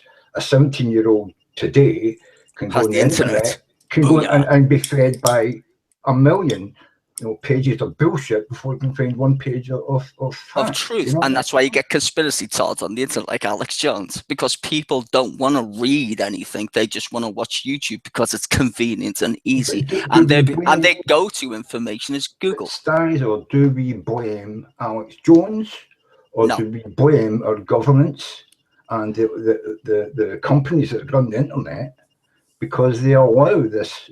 I don't blame fake them entities. I blame laziness. I blame humans for being lazy. I You think can't that blame a 7-year-old for going on the internet and being fed bullshit for 10 years. no, but you can blame the parents for not actually giving them actual education. Well, they're too busy now because 2 of them are at work and they've got a Mexican Yes, but is that their fault? who's texting her kids at school, making sure they're doing good. You know what I mean? Well, let's look at religion in this context. I asked him, is religion a concept? He wouldn't even admit this is the case. He wouldn't say religion is a concept. I mean, how can you, as an atheist, right? You recognizes that the concept itself is the problem, right? You don't even have to be an atheist to admit that religion's a problem. Yeah, you can be religious and recognize that religion's a problem. That's true. All the other religions, it's a problem, not yours. That's the problem. Well, the implementation of ideas based on no fucking evidence is the problem, and that's what religion is. It's a belief. Literally, it says in the dictionary, belief is not related to any evidence whatsoever.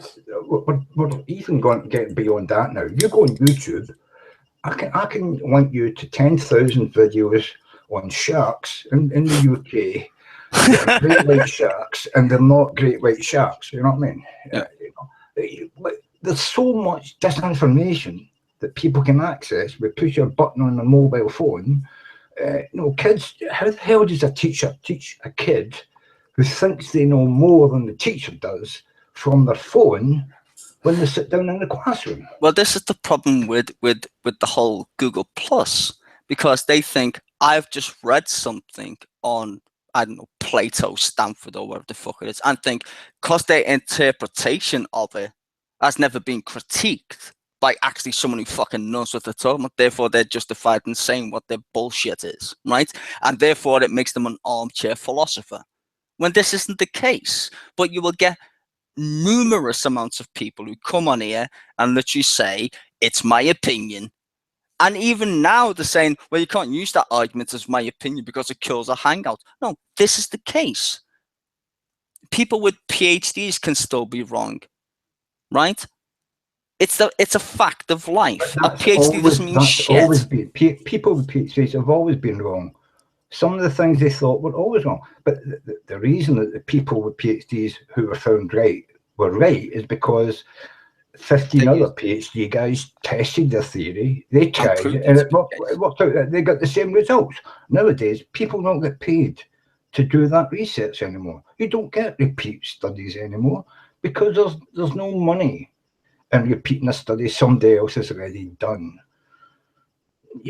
It's like we spend billions on fucking nuclear bombs, and we spend hundreds of thousands on scientific research. That's the problem. You know what I love about the philosophical talk on Google Plus, though, is that they don't understand that philosophy is the study of questioning reality. Philosophy doesn't answer any questions. It's the questioning. That's what philosophy is. It's the art of questioning. You've even got an ideological religious philosopher who won't let you ask a certain question. Well, I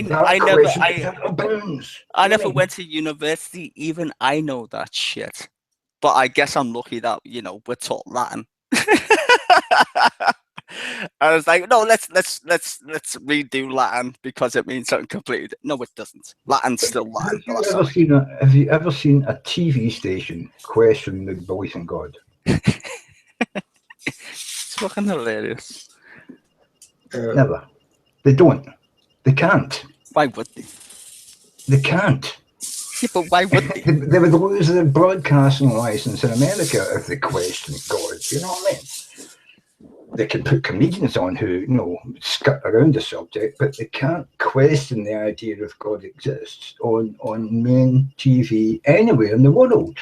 Well, that's why I loved Helena. When she first came in my room, I was talking about some random shit about science and quantum mechanics and how we perceive the universe and how the universe actually is. And she was like, "That's not possible." I was like, "Seriously, this is the way it is," and I was proven to be true. And Well, you know, it's no, she did. She did bad. She accepted did knowledge we have today. That's not to say that it is the absolute No, truth. the That's thing not is, quite how I remember it. well, I do because the video's still on my website down or my YouTube. I mean, I'm not saying Helena didn't have valid questions. I'm 'cause going she to did, have a obviously. pee, and you and Are you Helena can talking argue this about out. I'll be back in a minute. No, we're not arguing. It's not an argument. It's a Or are you discussion. talking about when you said you couldn't imagine a world? Hmm? I think I've been in two of them.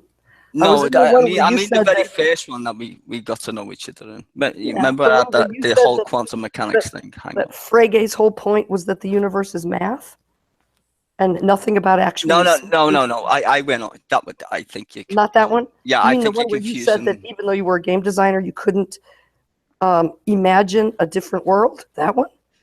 I think you're confusing what I was saying with Hangouts that I've never said that shit in ever. Oh, I see. Okay. I think maybe you're thinking of Hangouts where I never said No, anything. I'm thinking of the Hangout that's actually still on my YouTube video list. I'm just saying Helena.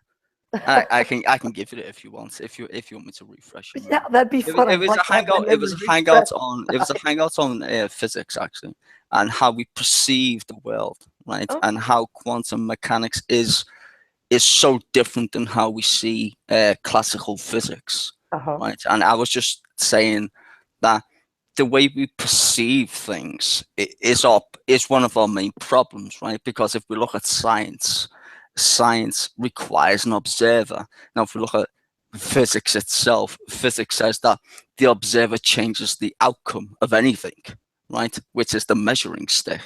Mm. So if we are measuring the universe, then the very fact that we're measuring it is room for error at that point. So regardless of the outcome of the result of the scientific, whatever it is, investigation, the outcome isn't necessarily true at this point. It can be true and false, which is how we got this double split experiment results, because the atom was perceived to be a solid thing, right? It was a ball, so to speak, right? And then we later learned, obviously through experimentation, that this ball is also a wave, and that confused, and still does in some respects. In fact, it does. Scientists, how can this electron be in a place that isn't there, but be there? Hence Schrodinger's cat. So Schrodinger's cat is the point of, we are Schrodinger's cat, right? We are the scientist, and the box is the universe. It is both what we expect it to be and what it isn't expected to be. And this is our predicament. And any scientist will tell you that, who actually does modern day science. And they will admit it. It's like the universe is a lot more crazier than we think it is, even though we can actually predict certain things. It's still fucking bonkers. The very fact that we can predict shit is based on a theorem that's based on chaos, which is bizarre. That goes against the thermodynamics, the second law. It literally goes against it. We shouldn't be able to do that shit unless the universe is completely weirder than we think. And it is, apparently. Well, then we need unity from diversity then. Or at least Trey would think so. I will agree with that. But then again, that's not new, right? That's why we have the yin and yang symbol. Chaos and order creates a system. You get chaos from order. I've always believed that. But now, technically, I guess it's statistically true. You only get orderly systems from chaos. Chaos creates order. Right, and too much order can create chaos as well. That's the thing, it's like a fine balance, and that's what the yin yang symbol means. It's a system. It's to balance. It's not to make one thing predominant.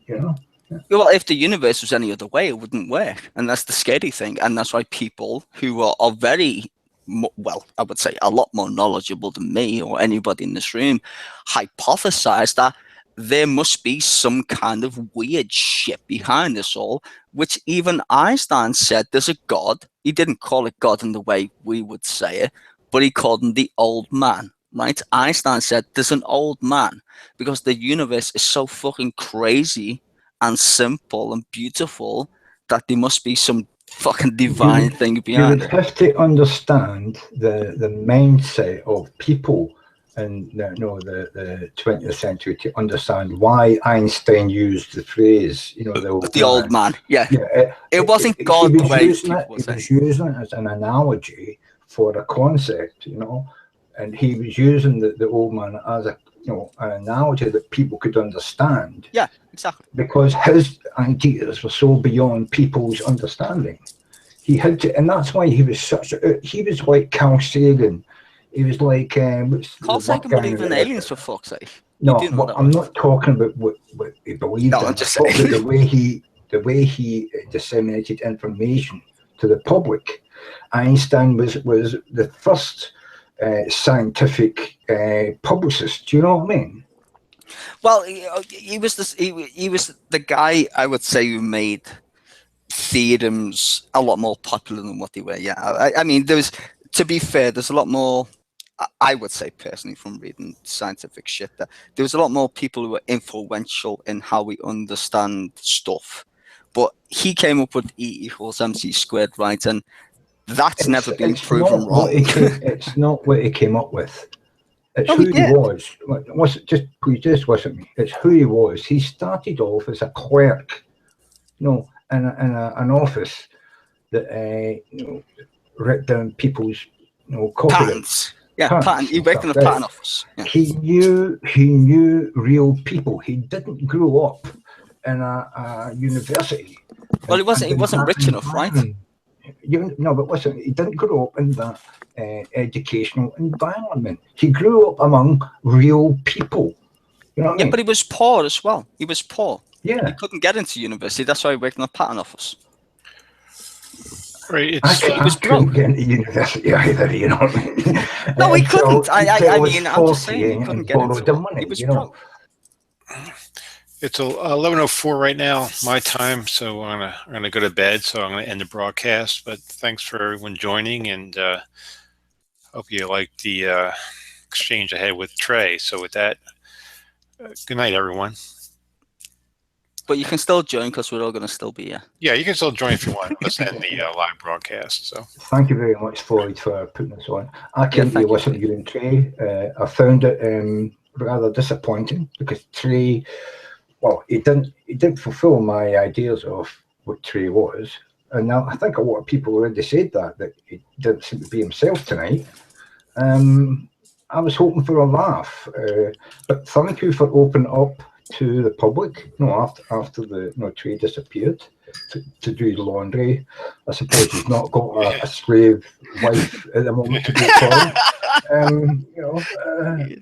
Thank you very much, Floyd.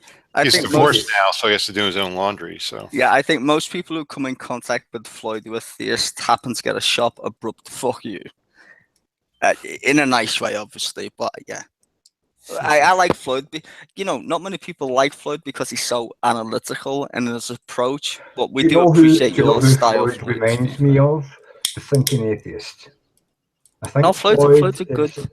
I think Floyd is heading towards, forming a reasonably good, following, and he could become like the thinking atheist and do like a weekly podcast for an hour and a half or something, and invite somebody like Trey or some bigger names on, and do a discussion like he did, a formal discussion with more formal rules to it, where they can't just jump off and change the subject and shit, Well, to be fair, that's what they like to do when they're in the room with Floyd, because Floyd pins them down on shit that he knows that they can't escape from. That's why I say you very like the thinking atheist.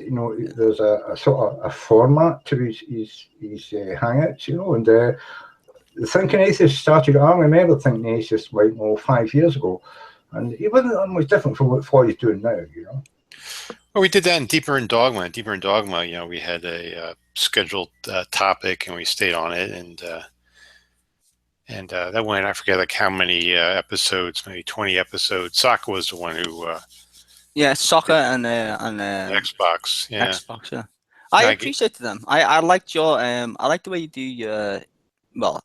I did because you haven't done them much lately, but I like the way you do your presentations and stuff. That's really cool because I like the way you pin them down on stuff and they shit themselves. Like, oh no, well, you're not allowed to use that, and you're like, well, it says Yeah, so but in you're your not allowed Bible. to call me out on my bullshit. You know what I mean? Yeah, he does. That's what I'm saying. Is it's very hard for me to understand like why theists join his hangouts, Floyd, yours specifically in that regard, because he catches them out.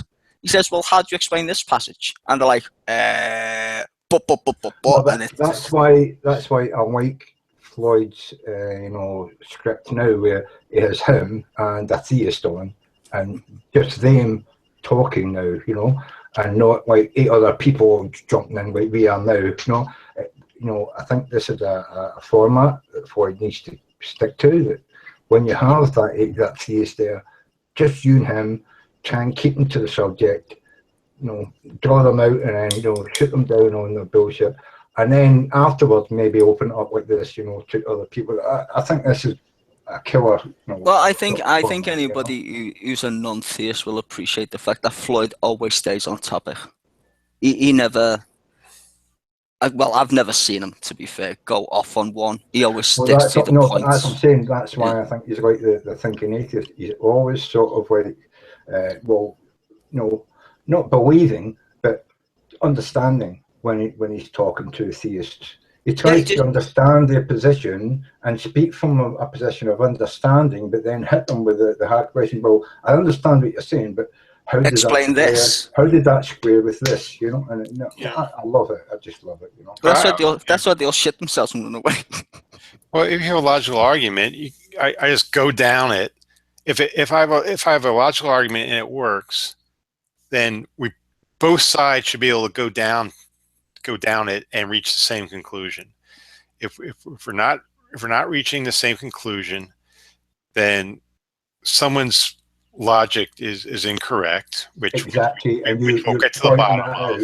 And we'll both agree. Not by pointing it out. You're pointing out just by letting them speak. Well, the great thing is about the premises, or we don't agree to the premises, and then if we don't agree to the premises, we can talk about that. But if we both agree to premises, then we should apply logic to it, and there's no reason why we shouldn't have the same conclusion. So, Floyd, I just go down that path. Yeah, but Floyd, I would say this is the thing that I like about you the most. I've seen you graciously, and I will say this honestly, as someone who who's been witness to your hangouts and in what you participate in. You graciously, with another theist, came in the room and said, "I'm sorry, I got that shit wrong." Apologized. There's not many people that do that shit, dude. Seriously. You've literally, I mean, I'm not trying to toot your horn, but you've literally come in and said, you know what, I got that wrong. I misunderstood, or I didn't read this thing, and I went and researched it, and yeah, you were right. Now can I ask you this question? Because now I understand it better, even though I did get it wrong and I've apologized. That to me shows that you're not being disingenuous. You're not doing it for shits and giggles. You're trying to understand somebody's point, right? And that for me, you get kudos points always. I've seen that, dude, and I've never seen anybody as courteous as you really when dealing with theists. And I know that can be hard, but you try and always be courteous, and you try and say, okay, let's stick to the arguments. Well, not even arguments. Let's try and focus on the difference of opinions of said point, right? I hate the word fucking argument these days.